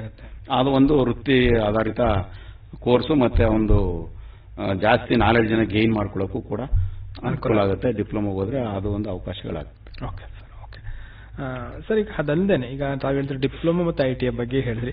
ಹಾಗೇನೆ ಈಗ ನಾವು PUC ಸಂಬಂಧಪಟ್ಟಂತೆ ಓದೋದಾಯ್ತು ಅಂದ್ರೆ ಈಗ ಅದರಲ್ಲಿ ಸೈನ್ಸ್, ಆರ್ಟ್ಸ್, ಕಾಮರ್ಸ್ ಇರ್ಬೋದು. ಇದರಲ್ಲಿ ಹೆಚ್ಚಿನ ಒಂದು ಅವಕಾಶಗಳು ಹೇಗೆ ಸರ್? ಈಗ PUCಗೆ ಹೋದಾಗ ಫಸ್ಟು ಸ್ವಲ್ಪ ಶಾರ್ಪ್ ಆಗಿರೋಂಥ ಮಕ್ಕಳುಗಳು, ಅವ್ರ ಪೇರೆಂಟ್ಸ್ಗಳು ನಾನು ಒಂದು 8 ವರ್ಷ ಓದಿಸ್ತೀನಿ ಅಂದಾಗ ಅವನನ್ನ ಸೈನ್ಸ್ಗೆ ಹಾಕ್ತಾರೆ. ಅವನ ಆಸಕ್ತಿಗೆ ಅನುಗುಣವಾಗಿ ಸೈನ್ಸು, ಆರ್ಟ್ಸು, ಕಾಮರ್ಸ್ ಅಂತ ಹೇಳಲ್ಲ, ಆಸಕ್ತಿಗೆ ಅನುಗುಣವಾಗಿ ಸೈನ್ಸ್ಗೆ ಹಾಕಿದ್ರೆ ಅವ್ನಿಗೆ ಇಷ್ಟ ಇತ್ತು ಅಂದ್ರೆ ಅವನು ಅದರಲ್ಲಿ ಇಂಜಿನಿಯರಿಂಗ್ ಹೋಗ್ಬೋದು, ಇಲ್ಲ ಮೆಡಿಕಲ್ಗೆ ಹೋಗ್ಬೋದು, ಇಲ್ಲ ಅಗ್ರಿಕಲ್ಚರ್ BSc ಹೋಗ್ಬೋದು, ಇಲ್ಲ ಜನರಲ್ BSc ಹೋಗ್ಬೋದು. ಈ ತರ ಅವಕಾಶಗಳಿದೆ. ಅದರಿಂದ ಮಾಸ್ಟರ್ ಡಿಗ್ರಿ ಮಾಡ್ಬೋದು. ಈ ತರ ಅವಕಾಶಗಳನ್ನ ಪಡ್ಕೋಬಹುದು ಜನರಲ್ ಎಜುಕೇಶನ್ ಅಲ್ಲಿ. ಡಿಗ್ರಿ ಮಾಡ್ಕೊಂಡು ಇಮಿಡಿಯೇಟ್ ಆಗಿ ಅವನು IAS, KS, IFS, banking exam, railway exams ಈ ತರನ ತಗೊಂಡ್ರೆ ಈ ತರ ಕೋರ್ಸ್ಗಳಲ್ಲಿ ನಾಲೆಡ್ಜ್ ಓರಿಯೆಂಟೆಡ್ ಕೋರ್ಸ್ ಇವು. ಟೆಕ್ನಿಕಲ್ ಕೋರ್ಸ್ಗಳು ಸ್ಕಿಲ್ ಓರಿಯೆಂಟೆಡ್ ಕೋರ್ಸ್, ಇವು general education course knowledge oriented course. ಈ ತರ ಇದರಲ್ಲಿ ಅವನು ಹೇಳಿದ್ನಲ್ಲ ಡಿಗ್ರಿ ಮಾಡ್ಕೊಂಡು ಹಿಂಗ್ ಮಾಡ್ಬೋದು. ಈತ ಅವನು PUC ಕಾಮರ್ಸ್ ಬಂದ್ರೆ ಅವನಿಗೆ ಅಕೌಂಟೆನ್ಸಿನಲ್ಲಿ ಆಸಕ್ತಿ ಇದ್ರೆ CA ಮಾಡೋಂಥದ್ದು, ಅಕೌಂಟೆಂಟ್ ಮಾಡೋಂಥದ್ದು, ಆತರ BCom ಮಾಡ್ಕೊಂಡು PUC ಮುಗಿದ ನಂತರ BCom, BCA ಆತರ ಕೋರ್ಸ್ ಮಾಡ್ಕೊಂಡು BBA ಆತರ ಕೋರ್ಸ್ ಮಾಡ್ಕೊಂಡು ಅವನ ಕೆರಿಯರ್ ಅನ್ನ ಜನರಲ್ ಆಗಿ ಡೆವಲಪ್ ಮಾಡ್ಕೋಬಹುದು. ಅವನು ಕೂಡ ಡಿಗ್ರಿ ಆದ ತಕ್ಷಣ ಇದು ಕಾಮನ್ IAS, IFS, IPS ಈ ತರ ಬ್ಯಾಂಕಿಂಗ್, ರೈಲ್ವೆ ಇದೆಲ್ಲ ಎನಿ ಡಿಗ್ರಿ ಮೇಲೆ ಬರೆಯಕ್ಕೆ ಚಾನ್ಸ್ ಇರ್ತದೆ. ಆರ್ಟ್ಸ್ ತಗೊಂಡ್ರು ಕೂಡ ಅವನು ಸ್ಪಷ್ಟವಾಗಿ ಫಸ್ಟ್ ಇಯರ್ ಇಂದಾನೆ ಚೆನ್ನಾಗಿ ಓದಿದ್ರೆ, ಚೆನ್ನಾಗಿ ಸ್ಕೋರ್ ಮಾಡಿದ್ರೆ, ವಿಷಯಗಳನ್ನ ತಿಳ್ಕೊಂಡ್ರೆ ಆರ್ಟ್ಸ್ ಅವ್ರಿಗೆ ತುಂಬಾ ಅನುಕೂಲ. IAS, KS, IFS ಮಾಡ್ಲಿಕ್ಕೆ, ಬ್ಯಾಂಕಿಂಗ್ ಎಕ್ಸಾಮ್ ಎಲ್ಲ ಮಾಡ್ಲಿಕ್ಕೆ, ಬ್ಯಾಂಕಿಂಗ್ ಎಕ್ಸಾಮ್ಗೆ ಕಾಮರ್ಸ್ ಅವ್ರಿಗೆ ಅನುಕೂಲ ಆಗುತ್ತೆ. ಈ ತರ IAS, IFS, IPS ಎಲ್ಲ ಮಾಡ್ಲಿಕ್ಕೆ ಆರ್ಟ್ಸ್ ಅವ್ರಿಗೆ ತುಂಬಾ ಅನುಕೂಲ ಆಗುತ್ತೆ. ಇತ್ತೀಚೆಗೆ ನಂತರ ಆರ್ಟ್ಸ್ ಅಂತ ನೆಗ್ಲೆಕ್ಟ್ ಮಾಡ್ತಾರೆ. ಅದನ್ನ ಸ್ಪಷ್ಟವಾಗಿ ಓದಿದ್ರೆ ಅಪ್ ಟು ಡಿಗ್ರಿನಲ್ಲಿ ಆರ್ಟ್ಸ್ನೇ ತಗೊಂಡು ಡಿಗ್ರಿ ಓದುವಾಗಲೇ ಒಂದು ಇಂಡಿಯನ್ ಪಾಲಿಟಿ ಅಂತ ಒಂದು ಬುಕ್ ಬರುತ್ತೆ. ಅದನ್ನ ಪ್ಯಾರಲಲ್ ಆಗಿ ಡಿಗ್ರಿ ಸಬ್ಜೆಕ್ಟ್ ಜೊತೆ ಓದ್ಕೊಂಡು ಹೋದ್ರೆ ಅವ್ನು ಡಿಗ್ರಿ ಆದ ತಕ್ಷಣ IAS, KS ಎಕ್ಸಾಮ್ ತಗೊಂಡ್ರೆ ವಿತಿನ್ 2 year ಅಲ್ಲಿ ಸಕ್ಸಸ್ ಆಗ್ತಾನೆ. ಅಂದ್ರೆ 21-22 ವರ್ಷಕ್ಕೆ ಅವನು IAS ಆಫೀಸರ್ ಅಥವಾ KS ಆಫೀಸರ್ ಆಗಿ ಹೊರಗಡೆ ಬರ್ಬೋದು ಆರ್ಟ್ಸ್ ತಗೊಂಡ್ರು ಕೂಡ. ಅದು ಒಂದು ಅವಕಾಶಗಳು ಜನರಲ್ ಎಜುಕೇಶನ್ ಇದೆ. ಸರಿಯಾದ ರೀತಿಯಲ್ಲಿ ಅವರಿಗೆ ಮನವರಿಕೆ ಮಾಡಿ, ಸರಿಯಾದ ರೀತಿಯಲ್ಲಿ ಕೆರಿಯರ್ ಗೈಡೆನ್ಸ್ ಮಾಡಿಕೊಟ್ಟದ್ದೇ ಆದ್ರೆ ಪ್ರತಿಯೊಬ್ಬರಿಗೂ ಅದು ಸಕ್ಸಸ್ ಆಗ್ಲಿಕ್ಕೆ ಸಾಧ್ಯತೆ ಆಗ್ತದೆ. ಓಕೆ ಸರ್, ಅದ್ರ ಬಗ್ಗೆ ಮುಂದುವರ್ಸೋಣ. ಮತ್ತೆ ಕರೆ ಇದೆ. ಹಲೋ ಸರ್, ನಮಸ್ಕಾರ. ನಮಸ್ತೆ. ಹೇಳಿ ತಮ್ಮ ಪ್ರಶ್ನೆ ಏನು ಅಂತ. ತಾವು ಇಲ್ಲಿಂದ ಮಾತನಾಡ್ತಿರೋದು? ಸರಿ ಸರ್, ನಮಸ್ಕಾರ. ಪ್ರಸ್ತುತ ಪ್ರಪಂಚದಲ್ಲಿ ತತ್ವಜ್ಞಾನದ ಮುಖಾಂತರ ಒಂದು ಸೈಂಟಿಸ್ಟ್ ಇವತ್ತು ಪ್ರಗತಿಪೂರ್ಣವಾಗಿದೆ. ಅದಕ್ಕೆ ಮೂಲ ಪ್ರವೃತ್ತಿ ವಿದ್ಯಾರ್ಥಿಗಳ ಪ್ರಗತಿಗೆ ITI ಕಾಲೇಜ್ ಮೇನ್. ಸರಳ ರೀತಿಯಲ್ಲಿ ಮೇಲೆ ಕೇಳಲು ಒಂದು ಪೂರಕ ಚೈತನ್ಯ ಕೊಡುವ ಕೇಂದ್ರ ITI ಕಾಲೇಜ್. ಆದ್ರಿಂದ ಸರ್, ಇಲ್ಲಿ ಕಂಪ್ಯೂಟರ್ ಈಗ ಪ್ರಪಂಚ ಬೆಳವಣಿಗೆ ಆಗಿರೋದ್ರಿಂದ ಎಲ್ಲರಿಗೂ ಹೆಚ್ಚಿನ ಸಂಖ್ಯೆಯಲ್ಲಿ ಪ್ರತಿಯೊಂದು ವಿಭಾಗದಲ್ಲೂ ಕಂಪ್ಯೂಟರ್ ಒಂದು ತರಬೇತಿಯನ್ನ ನೀಡಿ ಅವರಿಗೆ ಒಂದು ಪ್ರಗತಿಪೂರ್ಣವಾದಂತಹ ಒಂದು ಜ್ಞಾನಾಭಿವೃದ್ಧಿ ಮಾಡಕ್ಕೆ ಒಂದು ಚೈತನ್ಯ ನೀಡಬೇಕು ಅಂತ ಹೇಳಿ ತಮ್ಮಲ್ಲಿ ಮನವಿಯನ್ನು ಮಾಡ್ತಾ ಇದ್ದೀನಿ. ಸರ್, ಈಗ ಆಲ್ರೆಡಿ ನೀವು ITI ಬಗ್ಗೆ ಕೇಳ್ತಾ ಇದ್ದೀರಾ? ಹೌದು, ನೀವು ITI ಕಾಲೇಜ್ ಹೆಸರಂತಲ್ಲ? ಹೌದು. ITI ನಲ್ಲೂ ಕೂಡ ಸರ್ ಒಂದು ಕಂಪ್ಯೂಟರ್ ಆಪರೇಟರ್ ಪ್ರೋಗ್ರಾಮಿಂಗ್ ಅಸಿಸ್ಟೆಂಟ್ ಅಂತ ಒಂದು ಕೋರ್ಸ್ ಇದೆ. ಹೌದು, ಒಂದು ವರ್ಷದ ಕೋರ್ಸ್ ಅದು ಮೈಸೂರಲ್ಲಿ ಇದೆ. ನಿಮ್ದು ಯಾವ ಊರು? ಸರ್, ಅದೇ SLC ಮೇಲೇನೆ ಅವನು ನಮ್ಮ HC ಕೋಟೆನಲ್ಲೂ ಇದೆ. ಕಂಪ್ಯೂಟರ್ ಆಪರೇಟರ್ ಪ್ರೋಗ್ರಾಮಿಂಗ್ ಅಸಿಸ್ಟೆಂಟ್ ಅಂತ ಒಂದು ಕೋರ್ಸ್ ಇದೆ, 1 ವರ್ಷ. ಅದನ್ನ SLC ಮಾಡ್ಕೊಂಡ್ ಬಂದ್ರೆ 1 ವರ್ಷ ಕೋರ್ಸ್ ಮಾಡ್ಕೊಂಡ್ರೆ ಅವನು ನೆಕ್ಸ್ಟ್ ಆ ಒಂದು ಕಂಪ್ಯೂಟರ್ ಬೇಸ್ ಮೇಲೆ ಬೇರೆ ಕಡೆ ನಾವು ವರ್ಕ್ ಮಾಡಬಹುದು. ಸ್ವಂತ ಸೆಂಟರ್ಗಳನ್ನ ಇಟ್ಕೊಳ್ಳೋಕೆ ಅವಕಾಶ ಆಗ್ತದೆ ಸರ್. ಆಲ್ರೆಡಿ ಟೆಕ್ನಿಕಾಲಜಿ ತರಬೇತಿಯನ್ನ ನೀಡಲ್ವ ಸರ್ ನೀವು? ಸರ್, ಕಂಪ್ಯೂಟರ್ ಅಂದ್ರೆ ಅಲ್ಲಿ ಕಂಪ್ಯೂಟರ್ ಅಂತಂದ್ರೆ ಏನು, ಅವನಿಗೆ ತಾಂತ್ರಿಕವಾಗಿ ಕಂಪ್ಯೂಟರ್ ಏನೆಲ್ಲ ಮಾಡಬೇಕು, MS word, Excel, PowerPoint, Tally ಏನೆಲ್ಲ ಕಂಪ್ಯೂಟರ್ ಮಾಡ್ಲಿಕ್ಕೆ ಸಾಧ್ಯತೆಗಳಿದಾವೆ ಎಲ್ಲವೂ 1 ವರ್ಷ ಕೋರ್ಸ್ ಅಲ್ಲಿ ಬರುತ್ತೆ. ಅವನು ಮುಂದೆ ನಮ್ಮ ಉದ್ದೇಶ ಏನಂದ್ರೆ ಅವನು ಉದ್ಯಮಿ ಆಗಬೇಕು, ಇಲ್ಲ ಉದ್ಯೋಗಿ ಆಗಬೇಕು. ಮೂಲ ಉದ್ದೇಶ ಪ್ರತಿಯೊಬ್ಬರದು ಅವನ ಜೀವನ ರೂಪಿಸ್ಕೋಬೇಕಾದ್ರೆ ಒಂದು ಉದ್ಯೋಗಿ ಆಗಬೇಕು, ಇನ್ನು ಚೆನ್ನಾಗಿ ಜೀವನ ರೂಪಿಸ್ಕೋಬೇಕಂದ್ರೆ ಉದ್ಯಮಿ ಆಗಬೇಕು. ಅವೆರಡಕ್ಕೂ ಕೂಡ ಅವಕಾಶ ಇದೆ. ಅದು ಅವನ ಆಸಕ್ತಿಯಿಂದ 1 ವರ್ಷ ಕಲಿತ್ರೆ ಎರಡೂ ಅವಕಾಶ ಇದೆ. ಬಟ್ ಜಾಸ್ತಿ ನಾನು ಒಂದ್ 2-3 ವರ್ಷ ಓದ್ತೀನಿ ಅಂದ್ರೆ ಬೇರೆ ಕೋರ್ಸ್ನ ತಗೊಂಡು ಆಮೇಲೆ ಬೇಕಾದ್ರೆ ಈ ಕೋರ್ಸ್ ಬೇಕಾದ್ರೆ ಎಕ್ಸ್ಟ್ರಾ ಮಾಡ್ಕೋಬಹುದು. ಎಲೆಕ್ಟ್ರಿಕಲ್ ಎಲೆಕ್ಟ್ರಾನಿಕ್ಸ್ 2 ವರ್ಷ ಓದಿ ಆಮೇಲೆ ಅದರ ಮೇಲೆ ಅನುಭವದ ಮೇಲೆ ನಾನು 1 ವರ್ಷ ಇದು ಮಾಡ್ತೀನಿ ಅಂದ್ರೆ ಮಾಡ್ಕೋಬಹುದು. ಎಲೆಕ್ಟ್ರಿಕಲ್ ಎಲೆಕ್ಟ್ರಾನಿಕ್ಸ್ ಅವೆಲ್ಲ 2 ಇಯರ್ ಕೋರ್ಸು, ಅದು ಮಾಡಿದ್ರೆ ಡಿಗ್ರಿ ಡಿಪ್ಲೊಮಾಗೆ ಹೋಗ್ಬೋದು. ಬಟ್ ಅವ್ನು ಇಮಿಡಿಯೇಟ್ ನನಗೆ ಕಂಪ್ಯೂಟರ್ ಸ್ಕಿಲ್ ಅಲ್ಲೇ ನಾನು ಜಾಸ್ತಿ ನನಗೆ ನಾಲೆಡ್ಜ್ನ ಪಡ್ಕೊಂತೀನಿ, ಅದರ ಮೇಲೆ ನಾನು ಜೀವನ ರೂಪಿಸ್ಕೋತೀನಿ ಅಂದ್ರೆ 1 ವರ್ಷ ಕೋರ್ಸ್ ಮಾಡಿ ಕೂಡ ಜೀವನ ರೂಪಿಸ್ಕೋಬಹುದು ಅವನು. ಅದು ಸಾಧ್ಯತೆ ಇದೆ ಸರ್. ಎಚ್ ಸಿ ಕೋಟೆ ಬೇಕಾದ್ರೆ ಐಟಿಐಗೆ ಬನ್ನಿ, ಅಲ್ಲಿ ನಿಮಗೆ ನಿಮ್ಮ ಹುಡುಗನ ಕಳಿಸ್ಕೊಡಿ, ನಾನು ಅದ್ರ ಬಗ್ಗೆ ಮಾಹಿತಿ ಕೊಡಿಸ್ತೀನಿ. ಅದು ಒಂದು ಸರ್, ಈಗ ನಾನು ಹೇಳ್ತಾ ಇರೋದು ITI ಕಾಲೇಜ್ ಸ್ವಲ್ಪ 10 ವರ್ಷಗಳ ಒಂದು ಅಂತರದಲ್ಲಿ ನಡೀತಾ ಇದೆ ಈಗ ಕೋಟೆನಲ್ಲಿ. ಆದ್ರಿಂದ ನಾನು ಏನ್ ಹೇಳ್ತಿರೋದು ಅಂತ ಹೇಳಿದ್ರೆ, ಇಲ್ಲಿ ನೀವು ಒಂದು ಬೇಡಿಕೆಯನ್ನ ಜನರ ಹತ್ರ ಕಲೆಕ್ಟ್ ಮಾಡಿ ಒಂದು ಹೆಗ್ಗಡದೇವನ ಕೋಟೆಯಲ್ಲಿ ಒಂದು ತಂತ್ರಜ್ಞಾನದ ಒಂದು ಫ್ಯಾಕ್ಟರಿ ರೂಪದಲ್ಲಿ ಸೇರಿದ್ರೆ ಇಲ್ಲಿ ಈ ಒಂದು ತಾಲೂಕಿನ ಒಂದು ಸಾರ್ವಜನಿಕರಿಗೂ ಉದ್ಯೋಗದ ಅವಕಾಶ ಹೆಚ್ಚಿ ಆರ್ಥಿಕತೆಯಿಂದ ಪ್ರಗತಿ ಆಗ್ಲಿಕ್ಕೆ ಜನರ ಒಂದು ಸಾಧ್ಯತೆ ಇದೆ ಅಂತ ಅದನ್ನ ಮನಗಂಡು ಸರ್ಕಾರಿ ಐಟಿಐಗಳಲ್ಲಿ 275 ಐಟಿಐಗಳು ಸರ್ಕಾರಿ ಐಟಿಐ ಕರ್ನಾಟಕದಲ್ಲಿದೆ. 150 ಐಟಿಐಗಳಿಗೆ ಟಾಟಾ ಒಂದು ಉದ್ಯೋಗ ಸ್ಕೀಮ್ ಅಂತ ಹೇಳಿ ಮಾಡಿದೆ. ಟಾಟಾ ಕಂಪನಿ ಗೊತ್ತಲ್ಲ ನಿಮ್ಗೆ? ಅವರು ಹೆಚ್ಚು ಕಮ್ಮಿ ಒಂದು ಐಟಿಐಗೆ ಒಂದು 30-35 ಕೋಟಿ ಅಷ್ಟು ಇನ್ವೆಸ್ಟ್ ಮಾಡಿ ದೊಡ್ಡ ಕಂಪ್ಯೂಟರ್ ತಾಂತ್ರಿಕತೆ ಇರ್ತಕ್ಕಂಥ ಲ್ಯಾಬು ಮತ್ತೆ ಬಿಲ್ಡಿಂಗು ಎಕ್ವಿಪ್ಮೆಂಟ್ ಮೆಟೀರಿಯಲ್ಸ್ ಎಲ್ಲವನ್ನೂ ಕೊಟ್ಟು ಎಚ್ ಸಿ ಕೋಟೆಲ್ಲೂ ಕೂಡ ಒಂದು ಅಡ್ವಾನ್ಸ್ ಮ್ಯಾನುಫ್ಯಾಕ್ಚರಿಂಗ್ ಕೋರ್ಸ್ ಮತ್ತೆ ಒಂದು ಮೆಕ್ಯಾನಿಕ್ ಎಲೆಕ್ಟ್ರಿಕ್ ವೆಹಿಕಲ್ ಕೋರ್ಸ್ ನ ಮಾಡಿದೆ. ಆ ಕೋರ್ಸ್ ಅನ್ನ ಮಾಡಿದಂತವ್ರು ಆಲ್ರೆಡಿ ಸ್ಟಾರ್ಟ್ ಆಗಿ ಇದು 2ನೇ ವರ್ಷ ರನ್ ಆಗಿ 3ನೇ ವರ್ಷ ರನ್ ಆಗ್ತಿದೆ ಇದು. ಆಯ್ತಾ? ಅಲ್ಲಿ ಸುಮಾರು ನಾವು ಮೆಕ್ಯಾನಿಕಲ್ ಇಂಡಸ್ಟ್ರಿಗಳು ಏನಿದಾವೆ, ಶೋರೂಮ್ಗಳೇನಿದಾವೆ, ಅವರೆಲ್ಲ ಈ ಹುಡುಗರುಗಳನ್ನ ತಗೊಂಡೋಗ್ತಾ ಇದಾರೆ ಕೆಲಸಕ್ಕೆ. ಅದು ಟಾಟಾದವರೇ ಅದನ್ನ ಮಾಡಿದ್ದಾರೆ. ಅದರಲ್ಲಿ ಟಾಟಾದವರು 75 ಭಾಗ ಬಂಡವಾಳ ಹಾಕಿದ್ದಾರೆ. 30 ಕೋಟಿನಲ್ಲಿ ಟಾಟಾದವರು 75 ಭಾಗ, ಸರ್ಕಾರ 25 ಭಾಗ, ಆತರ ಸಹಯೋಗದಲ್ಲಿ ಒಂದು ಕೋರ್ಸ್ ನಡೀತಾ ಇದೆ. ಕೋಟೆನಲ್ಲೂ ನಡೀತಾ ಇದೆ. ಇಡೀ ಕರ್ನಾಟಕದಲ್ಲಿ ಉದ್ಯೋಗ ಸ್ಕೀಮ್ ಅಂತ ಹೇಳಿ ಟಾಟಾದವರು ಮಾಡಿರೋದು 150 ಕಾಲೇಜುಗಳಲ್ಲಿ ಆ ತರ ಸ್ಕೀಮ್ ನಡೀತಾ ಇದೆ. ಯಾಕೆಂದ್ರೆ ಇನ್ನು ಮುಂದಿನ ದಿನಗಳಲ್ಲಿ ಎಲೆಕ್ಟ್ರಿಕ್ ಮೋಟಾರ್ ವೆಹಿಕಲ್ಗಳು ಜಾಸ್ತಿ ಆಗೋದ್ರಿಂದ ಅದಕ್ಕೆ ಪರಿಣಿತರಾದಂತಹ ಕೌಶಲ್ಯಾಧಾರಿತ ಸ್ಕಿಲ್ ಪರ್ಸನ್ಸ್ ಬೇಕು. ಅದನ್ನ ಎಲ್ಲೂ ನಾವು ಪ್ರಿಪೇರ್ ಮಾಡೋಕ್ಕಾಗಲ್ಲ, ಐಟಿಐಗಳಿಂದನೇ ಪ್ರಿಪೇರ್ ಮಾಡಕ್ ಸಾಧ್ಯ ಅಂತೇಳಿ ಇಡೀ ಕರ್ನಾಟಕದಲ್ಲಿ 150 ಐಟಿಐಗಳನ್ನ ಟೈ ಅಪ್ ಮಾಡಿಕೊಂಡು ಆಲ್ರೆಡಿ ಟ್ರೈನಿಂಗ್ ನಡೀತಾ ಇದೆ. ಇದು 3ನೇ ವರ್ಷ ಮುಗಿದಿದೆ ಸರ್ ಟ್ರೈನಿಂಗ್. ಅದು ಅವ್ರಿಗೆಲ್ಲ ರಿಕ್ರೂಟ್ಮೆಂಟ್ ಮಾಡ್ಕೋತಾ ಇದ್ದಾರೆ. ಆದ್ರಿಂದ ಅಂತ ಕೋರ್ಸಿನ ಪ್ರಚಾರದ ಮುಖಾಂತರ ಮಕ್ಕಳ ಭವಿಷ್ಯವನ್ನ ಒಂದು ಎಳೆಲಿಕ್ಕೆ ನೀವು ಅಂತ ಕೋರ್ಸ್ನ ಒಂದು ಜಾಸ್ತಿ ಪ್ರಮಾಣದಲ್ಲಿ ಪ್ರಚಾರ ಮಾಡಬೇಕು ಅಂತ ತಮ್ಮಲ್ಲಿ ಮನವಿ ಮಾಡ್ತಾರೆ. ಅದೇ ಉದ್ದೇಶಕ್ಕೆ ಸರ್ ಈ ಕಾರ್ಯಕ್ರಮವನ್ನು ಇವತ್ತು ಇಟ್ಕೊಂಡಿರೋದು. ಅದೇ ಉದ್ದೇಶಕ್ಕೆ ಮತ್ತೆ ನಾವು SLC ಓದ್ತಾ ಇರೋ ಮಕ್ಕಳುಗಳು ನಮ್ಮ ಕಾಲೇಜಿಗೆ ಬಂದು ವಿಸಿಟ್ ಮಾಡಿ ನೆಕ್ಸ್ಟ್ SLC ಮಾಡಿದ ಮೇಲೆ ಇಮಿಡಿಯೇಟ್ ಆಗಿ ಜಾಬ್ ಬೇಕಾ, ನಾವೇನ್ ಮಾಡಬೇಕು ಅನ್ನೋದನ್ನ ನಾವು ಆಲ್ರೆಡಿ ನಮ್ಮ ಸರ್ಕಾರಿ ಐಟಿನಲ್ಲಿ ಇಂಡಸ್ಟ್ರಿಯಲ್ ವಿಸಿಟ್ ಅಂತ ಮಾಡಿ ಆದರ್ಶ ಮಕ್ಕಳು, ಸರ್ಕಾರಿ ಸ್ಕೂಲ್ಗಳ ಮಕ್ಕಳುಗಳೆಲ್ಲ ಬಂದು ಪ್ರೌಢಶಾಲೆ ಮಕ್ಕಳುಗಳು ವಿಸಿಟ್ ಮಾಡಿ ಅದ್ರ ಬಗ್ಗೆ ಅನುಭವ ತಗೊಂಡು ನೆಕ್ಸ್ಟ್ ಐಟಿಗಳು ಸೇರ್ಕೊಳ್ತಕ್ಕಂಥ ಒಂದು ಯೋಜನೆಯನ್ನು ಕೂಡ ಮಾಡಿದ್ವಿ ಸರ್. ಮತ್ತೆ ಅದ್ರ ಬಗ್ಗೆ ಪಾಂಪ್ಲೆಟ್ ಎಲ್ಲ ಹಾಕಿ ಎಚ್ ಸಿ ಕೋಟೆಗಳಲ್ಲಿ ಮತ್ತೆ ಹೈಸ್ಕೂಲ್ಗಳಲ್ಲಿ ಎಚ್ ಸಿ ಕೋಟೆಯಲ್ಲಿ ಏನೆಲ್ಲ ಕೋರ್ಸ್ ಇದೆ, ಸರ್ಕಾರದಲ್ಲಿ ಏನೇನು ಕೋರ್ಸ್ಗಳಿದೆ ಐಟಿನಲ್ಲಿ ಅನ್ನೋದನ್ನ ಮಾಹಿತಿ ನೀಡತಕ್ಕಂಥ ಕೆಲಸವನ್ನು ಮಾಡ್ತಾ ಇದೀವಿ ಸರ್. ಈಗ ನೀವು ಒಂದು ಶಾಲೆ ಒಂದು ಸ್ಕೂಲ್ ನಲ್ಲಿ ವಿಸಿಟ್ ಕೊಟ್ಟು ಅಂತವನ್ನ ಪ್ರಚಾರ ಮಾಡೋದ್ರಿಂದ ಮಕ್ಕಳಿಗೆ ಪ್ರಚೋದನೆ ಆಗ್ಬೋದು. ವಿಸಿಟ್ ಕೊಡ್ತಾ ಇದೀವಿ, ಜೊತೆಗೆ ಸ್ಕೂಲ್ ಮಕ್ಕಳೇ ನಮ್ಮಲ್ಲಿ ವಿಸಿಟ್ ಕೊಡ್ತಾ ಇದಾರೆ. ನಾವು ಹೋಗಿ ಒಬ್ರು ಅವ್ರಿಗೆ ಹೇಳ್ತಾ ಇದೀವಿ. ಅದನ್ನೇ ಕೆರಿಯರ್ ಗೈಡೆನ್ಸ್ ಅಂತ ಹೇಳಿ ಮಾಡ್ತಾ ಇದೀವಿ.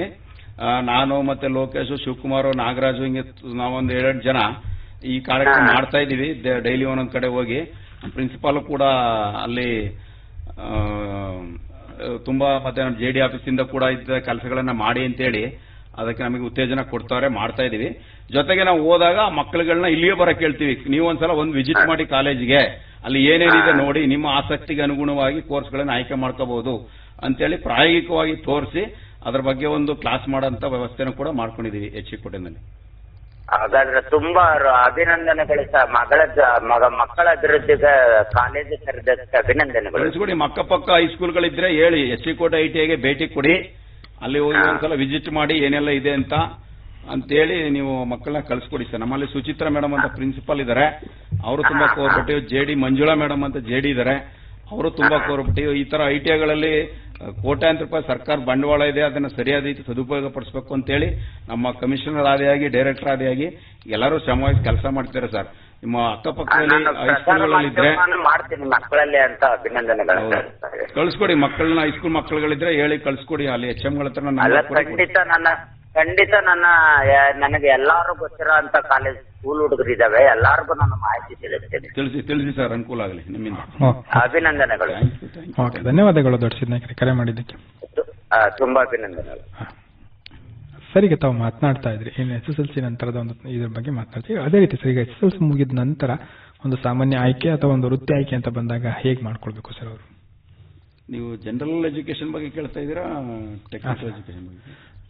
ಜನರಲ್ ಸಾಮಾನ್ಯ. ಜನರಲ್ಗೆ ವೃತ್ತಿ ಆಯ್ಕೆ ಅಂದಾಗ ನಾನು ಹೇಳಿದ್ನಲ್ಲ, ಅವನು ಆಸಕ್ತಿಗೆ ಅನುಗುಣವಾಗಿ ಅವ್ರ ಪೋಷಕರು ಮತ್ತೆ ಹುಡುಗ ಮತ್ತು ಮಗು, ಹುಡುಗಿ ಆಗಿರ್ಬೋದು ಹುಡುಗ ಆಗಿರ್ಬೋದು, ಇಬ್ರು ಅನುಗುಣವಾಗಿ ಇಂಥ ಕೋರ್ಸ್ಗಳನ್ನ ಅವನಿಗೇನು ಆಸಕ್ತಿ ಇದೆ ಅದನ್ನು ಒಬ್ಬ ಕೌನ್ಸಿಲರ್ ಮುಖಾಂತರ, ನಮ್ಮಂತ ಟೀಚರ್ ಮುಖಾಂತರ, ನಿಮ್ಮಂತರ ಮುಖಾಂತರ, ಅವ್ರ ಹೈಸ್ಕೂಲ್ ಟೀಚರ್ ಮುಖಾಂತರ ಅವನು ಇದುವರೆಗೆ 1ನೇ ಕ್ಲಾಸಿಂದ 10ನೇ ಕ್ಲಾಸ್ವರೆಗೆ ಯಾವುದ್ರಲ್ಲಿ ಆಸಕ್ತಿ ವಹಿಸಿದಾನೆ ಅನ್ನೋದ್ರ ಮೇಲೆ ಡಿಸೈಡ್ ಮಾಡಿ ಅವ್ನಿಗೆ ಒಂದೇ ಅದು ಇಷ್ಟ ಆಸಕ್ತಿ ಇರ್ತಕ್ಕಂಥ ವಿಷಯವನ್ನು ಅವನಿಗೆ ಕೊಡಿಸ್ಬೇಕು. ಆವಾಗ ಅವನು 100% ಸಕ್ಸಸ್ ಆಗ್ತಾನೆ. ಅದೇ ರೀತಿ ತಾಂತ್ರಿಕ ಒಂದು ಆಯ್ಕೆ ಅಂತ ಬಂದಾಗ ಪ್ರಮುಖವಾಗಿ ಏನು ಸರ್? ತಾಂತ್ರಿಕ ಆಯ್ಕೆಲ್ಲ ಅಷ್ಟೇ. ಒಬ್ಬನಿಗೆ ನನ್ನ ಕೈಗೆ ಹೇಳಿದ್ರಲ್ಲ, ನನಗೆ ಕಂಪ್ಯೂಟರ್ ಇಷ್ಟ ಅಂತ, ಯಾರೋ ನಮ್ಮ ಮಕ್ಕಳಿಗೆ ಕಂಪ್ಯೂಟರ್, ಆ ಥರ ಕಂಪ್ಯೂಟರ್ ನನಗೆ ಯಾವ್ದು ಇಷ್ಟ ಇದೆ ಫಸ್ಟ್ ಕೇಳ್ಕೋಬೇಕು. ನನಗೆ ಎಲೆಕ್ಟ್ರಿಕಲ್ ಇಷ್ಟ ಇದೆಯಾ, ಎಲೆಕ್ಟ್ರಾನಿಕ್ ಇಷ್ಟ ಇದೆಯಾ, ರೆಫ್ರಿಜರೇಷನ್ ಇಷ್ಟ ಇದೆಯಾ, ಯಾವ್ದು ಇಷ್ಟ ಇದೆ ಅಂತ ಕೇಳ್ಕೊಂಡು ಒಂದ್ಸಲ ಒಂದು ವಿಸಿಟ್ ಮಾಡಿ ಅವನ್ನೆಲ್ಲ ಸೆಕ್ಷನ್ಗಳನ್ನ ನೋಡಿ ಅವನು ಮನಸ್ಥಿತಿ ಯಾವ್ದಿದೆ ಅದನ್ನ ಡಿಸೈಡ್ ಮಾಡ್ಕೊಂಡು ಇದ್ರಲ್ಲಿ ಮಾಡಿದ್ರೆ ಮುಂದೆ ಏನಾಗ್ಬೋದು, ಇದು ಮಾಡಿದ್ರೆ ಮುಂದೆ ಏನಾಗ್ಬೋದು, ಅವನೇನ್ ಸಕ್ಸಸ್ ಆಗ್ತಾನೆ. ಮ್ಯಾಕ್ಸಿಮಮ್ ಅವನಿಗೆ ಉದ್ಯೋಗ ಬೇಕು ಅನ್ನೋ ಮೈಂಡ್ ಸೆಟ್ ಇರಬಾರ್ದು. ನಾವು ಒಂದು ಉದ್ಯಮಿ ಆಗ್ಬೇಕು, ನಾವು ಎಂಟರ್ಪ್ರಿನರ್ ಆಗ್ಬೇಕು ಅಂತ ಮೈಂಡ್ ಸೆಟ್ ಇಟ್ಕೊಂಡು ಅವನು ದಾರಿ ಹಾಕದ್ದೇ ಆಗ್ಲಿ, ಹೆಜ್ಜೆ ಹಾಕದ್ದೇ ಆದ್ರೆ ಅವನು ಆ ಫೀಲ್ಡ್ ಅಲ್ಲಿ ಇಂಪ್ರೂವ್ಮೆಂಟ್ ಆಗೋದು. ಇಲ್ಲಿ ಆ ಕೆಲಸ ಈ ಕೆಲಸ ಅಂತ ಬರಲ್ಲ ಸರ್. ಕಸ ಗುಲ್ಸೋ ಕೆಲಸನ ಸ್ವಚ್ಛ ಮಾಡ್ಬಿಟ್ರೆ ಅದು ಅವನ ಒಂದು ಪರಿಣಿತಿಗೆ ಆ ಕೆಲಸಕ್ಕೆ ಅವನು ಇಂಜಿನಿಯರ್ ಕೂಡ ಅಷ್ಟು ಕೆಲಸನೂ ಸಿಗುತ್ತೆ. ITI ಹೋಲ್ಡರು ಎಕ್ಸಾಂಪಲ್ ಹೇಳ್ಬೇಕಂದ್ರೆ ಮೈಸೂರಲ್ಲಿ ITI ಮಾಡ್ಕೊಂಡು ಒಂದು ಮೋಹನ್ ಅಂತೇಳಿ ಸ್ಯಾಮ್ಸಂಗ್ ಸರ್ವಿಸ್ ಸೆಂಟರ್ ಇಟ್ಕೊಂಡಿದ್ದಾರೆ. ಅವರು ಆದಾಯ ಎಲ್ಲಾ ಖರ್ಚುಗಳು ತಿಂಗಳಿಗೆ ಒಂದು 5 ಲಕ್ಷ ರೂಪಾಯಿ ಆದಾಯ ಇದೆ. ನಮ್ಮ ಹುಡುಗನೇ ಬಸವರಾಜ್ ಅಂತೇಳಿ ಒಂದು ಮೊಬೈಲ್ ಸರ್ವಿಸ್ ಸೆಂಟರ್ನ ಇಟ್ಕೊಂಡಿದ್ದಾನೆ ಮೈಸೂರಲ್ಲಿ, ರಾಜಕುಮಾರ್ ಟ್ಯಾಕ್ಸಿ ರೋಡಲ್ಲಿ. ಎಲ್ಲಾ ಖರ್ಚುಗಳು ತಿಂಗಳಿಗೆ 1 ಲಕ್ಷ ಉಳಿಸ್ತಾನೆ. ಇನ್ನೊಬ್ರು UPS ಸರ್ವಿಸ್ ಸೆಂಟರ್ ಇಟ್ಕೊಂಡಿದ್ದಾರೆ ರಘು ಅಂತೇಳಿ, UPS ಡೀಲರ್, ಕಾಮಾಕ್ಷಿ ಹಾಸ್ಪಿಟಲ್ ಹತ್ರ ITI ಮಾಡ್ಕೊಂಡು. ಅವರು ಇವತ್ತೆಲ್ಲಾ ಖರ್ಚುಗಳು ಅವ್ರ ವಹಿವಾಟು ತಿಂಗಳಿಗೆ 15 ರಿಂದ 20 ಲಕ್ಷ ರೂಪಾಯಿ ವಹಿವಾಟು ಮಾಡ್ತಾರೆ. ಆತರ ತುಂಬಾ ಜನ. ಭರತ್ ಅಂತ ನಮ್ಮಲ್ಲಿ ಇದೆ ಸರ್ಗೂರ್, ಅವನು ಈ ಫೀಲ್ಡ್ ಮಾಡ್ಕೊಂಡು ಯಾವ್ದು ಆಯುರ್ವೇದಿಕ್ ಪ್ರಾಡಕ್ಟ್ ನ ಡೆವಲಪ್ ಮಾಡ್ಕೊಂಡು ತಿಂಗಳಿಗೆ ಒಂದು 10 ಲಕ್ಷ 20 ಲಕ್ಷ ವಹಿವಾಟು ಮಾಡ್ತಾನೆ. ಈ ತರ ಅವರ ಒಂದು ಆಸಕ್ತಿ ಏನಿದೆ ಆಸಕ್ತಿಗೆ ಅನುಗುಣವಾಗಿ ಹೋಗುತ್ತೆ. ಅವ್ನು ಓದಿರೋದು IT ಎಲೆಕ್ಟ್ರಾನಿಕ್ ಮೆಕ್ಯಾನಿಕ್, ಇವತ್ತು ಅವನು ಉತ್ಪಾದನೆ ಮಾಡ್ತಾ ಇರೋದು ಆಯುರ್ವೇದಿಕ್ ಪ್ರಾಡಕ್ಟ್ಸ್. ಹಂಗಾಗಿ ಅವನ ಆಸಕ್ತಿ ಯಾವ್ದಿದೆ ಅದ್ರ ಮೇಲೆ ಹೋದ್ರೆ ಅದರಲ್ಲಿ ಅಚೀವ್ಮೆಂಟ್ ಮಾಡ್ಲಿಕ್ಕೆ ಇಂಥದೇ ಫೀಲ್ಡ್ ಬೇಕು ಅಂತೆಲ್ಲ. ನಾಲೆಡ್ಜ್ ಗೈನ್ಗೋಸ್ಕರ, ಸ್ಕಿಲ್ ಗೈನ್ಗೋಸ್ಕರ ಒಂದು ಎಜುಕೇಶನ್ ಬೇಕು. ನಾಲೆಡ್ಜ್ ಸ್ಕಿಲ್ ಬಂದ ಮೇಲೆ ಅವನ ಫೀಲ್ಡ್ ಏನಿದೆ ಆ ಫೀಲ್ಡ್ ಅಲ್ಲಿ ಅವನೊಂದು ವೃತ್ತಿನ ಕೆರಿಯರ್ನ ಡೆವಲಪ್ ಮಾಡ್ಕೋಬಹುದು. ಖಂಡಿತ ಸರ್, ಖಂಡಿತ.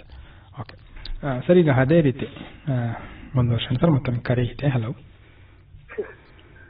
ನಮಸ್ಕಾರ ಸರ್. ನಮಸ್ತೆ. ತಮ್ಮ ಹೆಸರು ಎಲ್ಲಿಂದ ಮಾತನಾಡ್ತಾ ಇದ್ದೀರಾ? ನಾನು ಹೆಚ್ಚು ಗೋವಿಂದ ಮಾತಾಡ್ತಾ ಇದ್ದೀನಿ ಸರ್. ಗೋವಿಂದ ಅವರು ಹೇಳಿ ತಮ್ಮ ಪ್ರಶ್ನೆ ಏನು ಅಂತ. ತುಂಬಾ ಉಪಯುಕ್ತವಾದ ಮಾಹಿತಿ ನಮ್ಮ ಬೇರೆ ಸರ್. ಈ BA, B.Ed, MA, B.Ed, B.Com ಮಾಡ್ಕೊಂಡು ನಿರುದ್ಯೋಗಿಗಳು ಆಗಿ ಇದ್ದಾರೆ. ಬಟ್ ಈ ITI ಮಾಡಿದವ್ರಿಗೆ ಬೇರೆ ಬೇರೆ ಕ್ಷೇತ್ರಗಳಲ್ಲಿ ರೈಲ್ವೆ ಇಲಾಖೆ ಮತ್ತೆ ಫ್ಯಾಕ್ಟರಿಗಳೆಲ್ಲ ಕೆಲಸ ಇರ್ತಾರೆ ಸರ್. ಅದರಿಂದ ನಮ್ಮ ಬಾಲಕಿಯರಿಗೆ ಅಂದ್ರೆ ಸರಗೂರು ತಾಲೂಕು ITI ಕಾಲೇಜನ್ನ ಒಂದು ಮಂಜೂರಾತಿಯನ್ನ ಅಧಿಕಾರಿಗಳು ಮೇಲಾಧಿಕಾರಿಗಳ ಗಮನಿಸಲು ಮಾತನಾಡಬೇಕು ಈ ಸಂದರ್ಭದಲ್ಲಿ ಕೇಳ್ಕೊತಾ ಸರ್. ಈಗ ನಿಮ್ಮ ತಾಲೂಕಲ್ಲಿ ಈಗ SC ಕೋಟೆಯಿಂದಲೇ ITI ಇದೆ. 12 ಕಿಲೋಮೀಟರ್ದಲ್ಲಿ ದೂರದಲ್ಲಿ ಸರಗೂರಿಂದ ITI ಇದೆ. ಈಗ ಅಲ್ಲೇ ಇದೆ 15, ಒಟ್ಟು ನಿಮಗೆ 8 ಟ್ರೇಡ್ ಇದಾವೆ, 15 ಯೂನಿಟ್ಗಳಿದಾವೆ. ಹೆಚ್ಚು ಕಮ್ಮಿ 300 ಜನ ಪ್ರತಿ ವರ್ಷ ಅಲ್ಲಿ ಸೇರ್ಕೋತಾ ಇದ್ದಾರೆ. ಸ್ವಲ್ಪ ಅಲ್ಲಿ ಏನಾಗಿದೆ ಅಂದ್ರೆ ತುಂಬಾ ಇನ್ನು ಅಷ್ಟು ಸೀಟ್ಗಳಲ್ಲಿ ಇನ್ನು ಕೆಲವು ಸೀಟ್ಗಳು ಉಳ್ಕೋತಾ ಇದೆ. ಸರಗೂರಿಂದ SC ಕೋಟೆಗೆ ಬರೀ 12 ಕಿಲೋಮೀಟರ್ ದೂರ ಬಸ್ ಪಾಸ್ ಕೊಡ್ತಾರೆ, ಇಲ್ಲ ಹಾಸ್ಟೆಲ್ ಕೊಡ್ತಾರೆ, ಎಲ್ಲಾ ಫೆಸಿಲಿಟೀಸ್ನ ಕೊಡ್ತಾರೆ. ಅಲ್ಲೇನೆ ಕೂಡ ಈಗ ಅಲ್ಲಿ ಸ್ಟಾಪ್ ಅದನ್ನೆಲ್ಲ ಲೆಕ್ಕಾಚಾರ ಹಾಕಿದ್ರೆ ಹತ್ತಿರದಲ್ಲಿ 12 ಕಿಲೋಮೀಟರ್ ದೂರಕ್ಕೆ ಒಂದು ITI ಕೊಟ್ರೆ ಅಲ್ಲಿ ಒಂದಷ್ಟು ಜನ ಇಲ್ಲಿ ಒಂದಷ್ಟು ಜನ ಆಗ್ಬಿಟ್ಟಾಗ ಏನಾಗುತ್ತೆ, ಸರ್ಕಾರಕ್ಕೆ ಬರ್ಡನ್ ಆಗುತ್ತೆ.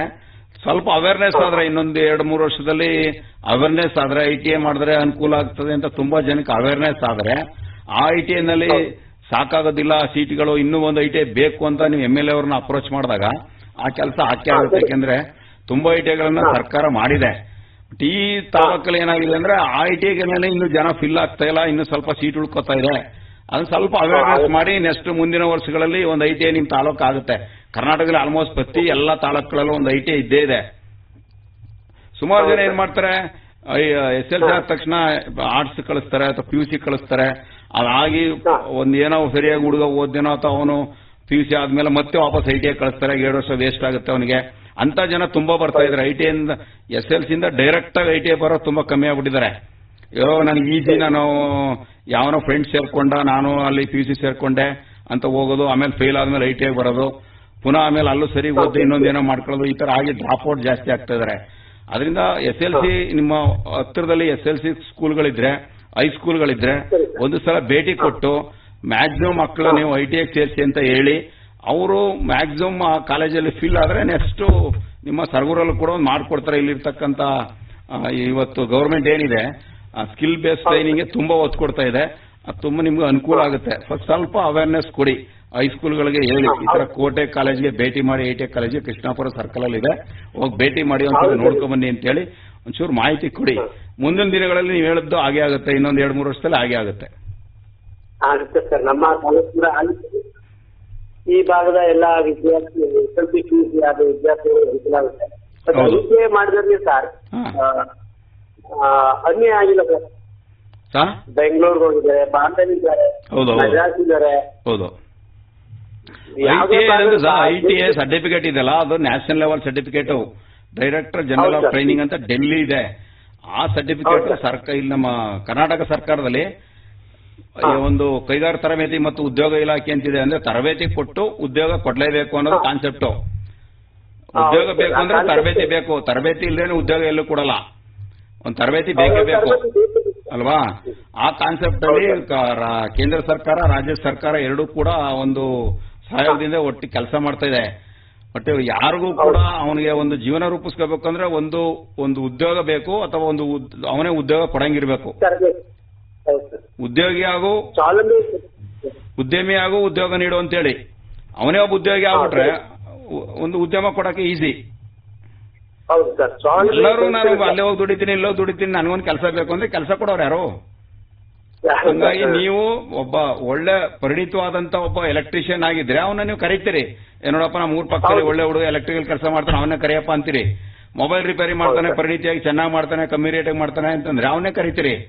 ಇನ್ನೂ ಬೇರೆ ಪ್ಲಂಬರ್ ಪೈಪ್ ಕೆಲಸ ಮಾಡೋನಿದ್ರೆ ಪ್ಲಂಬರ್ ಕರಿತೀರಿ, ಗಾರೆ ಕೆಲಸ ಮಾಡೋದ್ರೆ ಗಾರೆ ಕೆಲಸ ಕರಿತೀರಿ. ಆ ತರ ನಿಮ್ಮ ಅಕ್ಕಪಕ್ಕದಲ್ಲಿ ಅವನು ಒಳ್ಳೆ ವೃತ್ತಿ ತರಬೇತಿದಾರ, ಒಳ್ಳೆ ವೃತ್ತಿ ಅವನು ಗೊತ್ತಿದೆ, ಕಸುಬು ಗೊತ್ತಿದೆ ಅಂದ್ರೆ ಅವನ್ನ ನೀವು ಕರಿತೀರಿ. ಹಂಗಾಗಿ ಅಂತ ಕಸುಬುದಾರನ ರೂಪಿಸಬೇಕು ಅಂತ ಹೇಳಿ ಸರ್ಕಾರ ತುಂಬಾ ಸವಲತ್ತನ್ನ ಕೊಟ್ಟಿದೆ. ಅದನ್ನ ಸಾರ್ವಜನಿಕರು ಉಪಯೋಗಿಸ್ಕೋಬೇಕು. ಆ ಪೇರೆಂಟ್ಸು ಅಷ್ಟೇ, ಮಕ್ಕಳನ್ನ ಕಾಲೇಜ್ ಸೇರಿಸ್ಬಿಟ್ಟು ಸುಮ್ಮನೆ ಇರೋದಲ್ಲ, ಬಂದ್ ಆವಾಗ ಅವ್ರ ಬಗ್ಗೆ ತಿಳ್ಕೋಬೇಕು. ನಮ್ಮ ಮಗ ಕಾಲೇಜ್ ಬರ್ತಾ ಇದ್ದಾನ, ಓದ್ತಾ ಇದ್ದಾನ ಏನು ಅಂತೇಳಿ ಮಕ್ಕಳ ಬಗ್ಗೆ ಗಮನ ಹರಿಸಬೇಕು. ಇತ್ತೀಚೆನಾಗಿದೆ ಕಾಲೇಜ್ ಸೇರಿಸ್ಬಿಡ್ತಾರೆ, ಬರದೇ ಇಲ್ಲ. 1 ವರ್ಷ 2 ವರ್ಷ ಗಂಟೆ ಹುಡುಗನ ಬಂದು ಮಾನಿಟರ್ ಮಾಡೋದೇ ಇಲ್ಲ. 2 ತಿಂಗಳು 3 ತಿಂಗಳು ಕಾಲೇಜಿಗೆ ಬರೋದಿಲ್ಲ, ಎಲ್ಲ ಬಂದು ನಿಂತಿ ದೊಡ್ಡಾಗಿರ್ತಾನೆ. ಯಾವತ್ತೋ ಒಂದಿನ ಮೆಮೊ ಕೊಟ್ಟಾಗ ಡಿಸ್ಚಾರ್ಜ್ ಮಾಡಕ್ ಬರ್ತಾರೆ, ಸರ್ ನಮ್ಗೆ ಗೊತ್ತಿಲ್ಲ ಸರ್ ಅಂತಾರೆ. ಹಾಗಾಗಬಾರ್ದು. ಪ್ರತಿಯೊಬ್ಬರು ಅವನು ಎಲ್ಲಿಗೋ ಸೇರಿಸಿಲ್ಲ, PU-ಗಾಗಲಿ ಡಿಗ್ರಿಗಾಗಲಿ ITI-ಗಾಗಲಿ ಎಲ್ಲಿಗೆ ಸೇರಿಸಿದ್ರು 1 ತಿಂಗಳಿಗೆ 2 ತಿಂಗಳಿಗೆ ಹೋಗಿ ಅವನ ಬಗ್ಗೆ ಪ್ರೋಗ್ರೆಸ್ ಬಗ್ಗೆ ತಿಳ್ಕೋಬೇಕು ಪೇರೆಂಟ್ಸ್ಗಳು. ಆವಾಗ ಅವನು ಕೂಡ ಒಂದು ಪ್ರಗತಿ ಸಾಧಿಸಲಿಕ್ಕೆ ಅನುಕೂಲ ಆಗ್ತದೆ. ಹೌದು ಸರ್. ಯಾಕಂದ್ರೆ ITI ಮಾಡಿದವ್ರಿಗೆ ರೈಲ್ವೆ ಡಿಪಾರ್ಟ್ಮೆಂಟ್ ತುಂಬಾ ಜನ ಸೇರ್ಕೊಂಡಿದ್ದಾರೆ ಸರ್. KSRTC-ನಲ್ಲಿ ತುಂಬಾ ಜನ ಸೇರಿದ್ದಾರೆ. ಹೌದು ಸರ್, ನಮ್ಮಲ್ಲೇ ಮೆಕ್ಯಾನಿಕ್ ಮೋಟರ್ ವೆಹಿಕಲ್ ಅಂತ ಒಂದು ಕೋರ್ಸ್ ಇದೆ, 2 year ಕೋರ್ಸ್ ಅದು. ಆಯ್ತಾ, ಅಲ್ಲಿ ಕೂಡ ಅದು ಬೇಕಾಗಿರೋದು KSRTC-ಗೆ ಮತ್ತೆ ರೈಲ್ವೆ ಎಲ್ಲ ಕೂಡ ಎಲ್ಲ ಎನಿ ITI 2 year ITI ಮಾಡೋರನ್ನ ತಗೋತಾರೆ ರೈಲ್ವೆನಲ್ಲಿ ಅಲ್ಲೆಲ್ಲ. ಯಾಕೆಂದ್ರೆ ಅಲ್ಲಿ ಸ್ಕಿಲ್ ಓರಿಯೆಂಟೆಡ್ ಟ್ರೈನಿಂಗ್ ಮಕ್ಕಳು ಬೇಕು ಅವ್ರಿಗೆ. ಹಂಗಾಗಿ ಸ್ಕಿಲ್ ಬೇಸ್ಡ್ ಟ್ರೈನಿಂಗ್ ಸೆಂಟರ್ ಇರೋದು ಇಡೀ ಇಂಡಿಯಾದಲ್ಲಿ ITI ಬಿಟ್ರೆ ಬೇರೆ ಯಾವ್ದು ಇಲ್ಲ. ರೆಗ್ಯುಲರ್ ಕೋರ್ಸ್ ಹೇಳ್ತಾ ಇರೋದು ನಾನು. ಹಂಗಾಗಿ ITI 2 ವರ್ಷ ಓದಿದ್ರೆ ಆ ಕೋರ್ಸ್ಗೆ ತುಂಬಾ ವ್ಯಾಲ್ಯೂ ಇದೆ. ಒಂದು ಸ್ವಂತ ಉದ್ಯಮ ಬೇಕಾದ್ರೆ ಮಾಡಬಹುದು, ಇಲ್ಲ ಎಲ್ಲಿಗಾರು ಕೆಲಸಕ್ಕೆ ಹೋಗ್ತೀನಿ ಅಂದ್ರೆ ಕೆಲಸಕ್ಕಾರು ಹೋಗೋದು, 2 ಅವಕಾಶಗಳನ್ನ ಪಡ್ಕೋಬಹುದು ಸರ್ ಇಲ್ಲಿ. ತುಂಬಾ ಉಪಯುಕ್ತವಾದ ಮಾಹಿತಿ ನಮಗೆ ಧನ್ಯವಾದಗಳು. ಧನ್ಯವಾದಗಳು ಗೋವಿಂದ ಅವರೇ ಕರೆ ಮಾಡಿದ್ದಕ್ಕೆ. Thank you sir. ಸರ್, ತಾವು ಕೂಡ ಸಾಕಷ್ಟು ಮಾಹಿತಿಗಳನ್ನು ತಾವು ತಿಳಿಸ್ತಾ ಇದ್ರಿ ಸರ್. ಏನು ಈ ಒಂದು ವೃತ್ತಿಪರ ತರಬೇತಿಗಳಿರ್ಬೋದು ಮತ್ತು ವೃತ್ತಿಪರ ಮಾರ್ಗದರ್ಶನಕ್ಕೆ ಸಂಬಂಧಪಟ್ಟಂತೆ ಏನು SSLC ಮುಗಿದ ನಂತರದಲ್ಲಿ ಏನು ಯಾವುದನ್ನ ನಾವು ಆಯ್ಕೆ ಮಾಡ್ಕೊಂಡ್ರೆ ಯಾವುದ್ರನ್ನ ಮುಂದುವರಿಬಹುದು, ಅದು ಒಂದು ವಿದ್ಯಾರ್ಥಿಯ ಒಂದು ಆಸಕ್ತಿಗೆ ಅನುಗುಣವಾಗಿ ಕೂಡ ಪೋಷಕರು ಆ ಒಂದು ವಿದ್ಯಾರ್ಥಿಯ ಒಂದು ಜೀವನವನ್ನ ರೂಪಿಸ್ಕೊಳ್ತಕ್ಕಂಥ ಒಂದು ನಿಟ್ಟಿನಲ್ಲಿ ಅವ್ರು ಕೈ ಜೋಡಿಸಬೇಕಾಗುತ್ತೆ ಅನ್ನೋದ್ರ ಬಗ್ಗೆ ಸಾಕಷ್ಟು ಮಾರ್ಗದರ್ಶನಗಳನ್ನು ಕೂಡ ತಾವು ತಿಳಿಸ್ರಿ ಸರ್. ಸರ್, ಇದ್ರ ಜೊತೆಗೆ ಈಗ ನಾವು PUC ಆದ ನಂತರದಲ್ಲಿ ಕೂಡ ತಾವು ಹೇಳಿದ್ರಿ ಏನು ಹಲವಾರು ರೀತಿಯ ಒಂದು IAS IPS ಈ ತರ ಎಕ್ಸಾಮ್ಗಳನ್ನೆಲ್ಲ ಕೂಡ ಪಡೆದುಕೊಳ್ಬಹುದು ಅಂತ ಹೇಳಿದ್ರಿ. ಅದೇ ರೀತಿ ಈಗ PUC ಮುಗಿದ ನಂತರನೂ ಕೂಡ ಏನಾದರೂ ತಾಂತ್ರಿಕ ಕೋರ್ಸ್ಗಳು ಇದೆಯಾ, ಹೇಗೆ ಸರ್?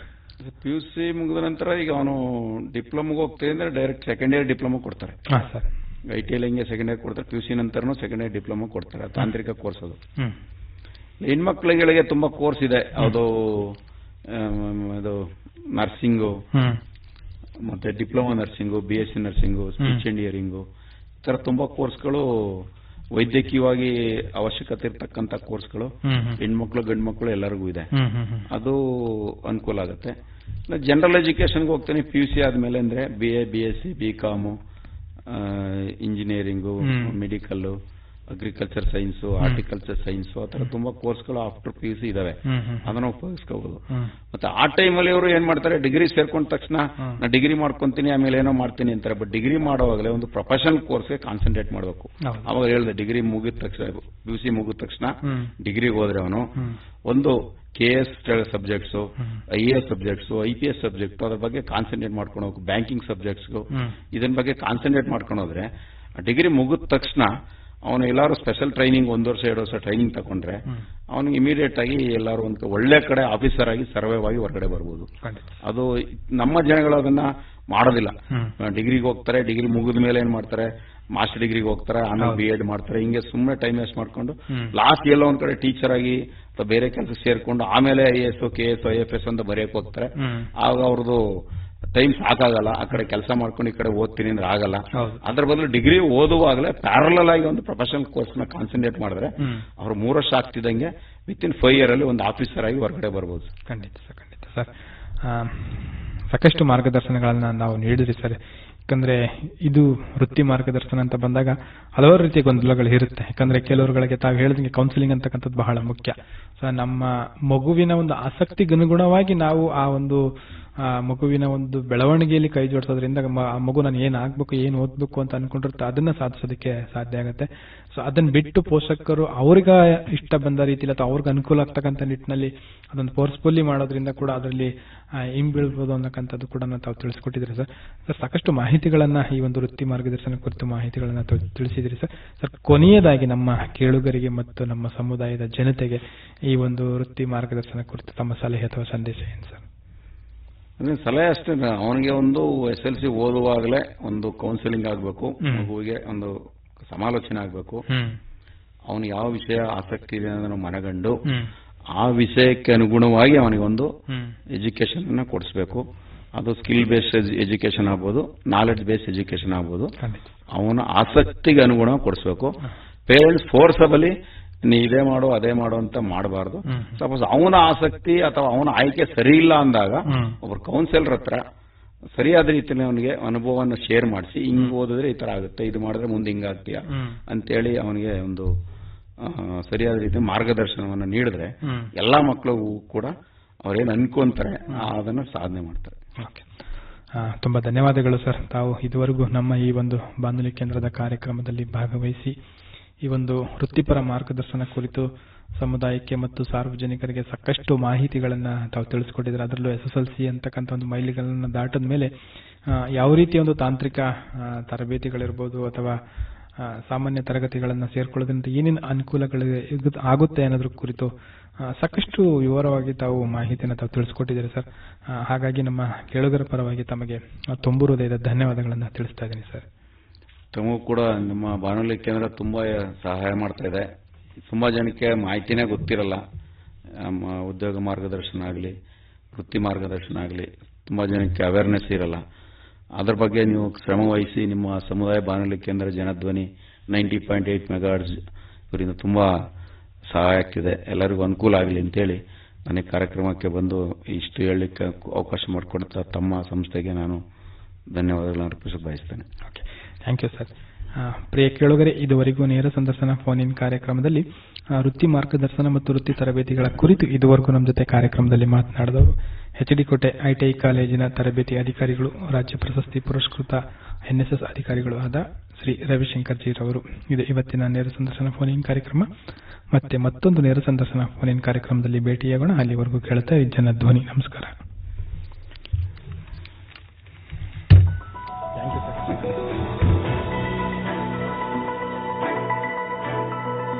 ಸೇತುವೆ ಸರ್ಕಾರಿ ಅಧಿಕಾರಿಗಳ ಜೊತೆಗಿನ ನೇರ ಸಂದರ್ಶನ ಫೋನ್ ಇನ್ ಕಾರ್ಯಕ್ರಮ. ಕಾರ್ಯಕ್ರಮದ ಪ್ರಾಯೋಜಕರು ಜನಧ್ವನಿ ಸಮುದಾಯ ರೇಡಿಯೋ ಸರಗೂರು. ಸೇತುವೆ ಸಮುದಾಯ ಹಾಗೂ ಸರ್ಕಾರದ ನಡುವೆ ಬಾಂಧವ್ಯ ಬೆಸೆಯುವ ಕಾರ್ಯಕ್ರಮ.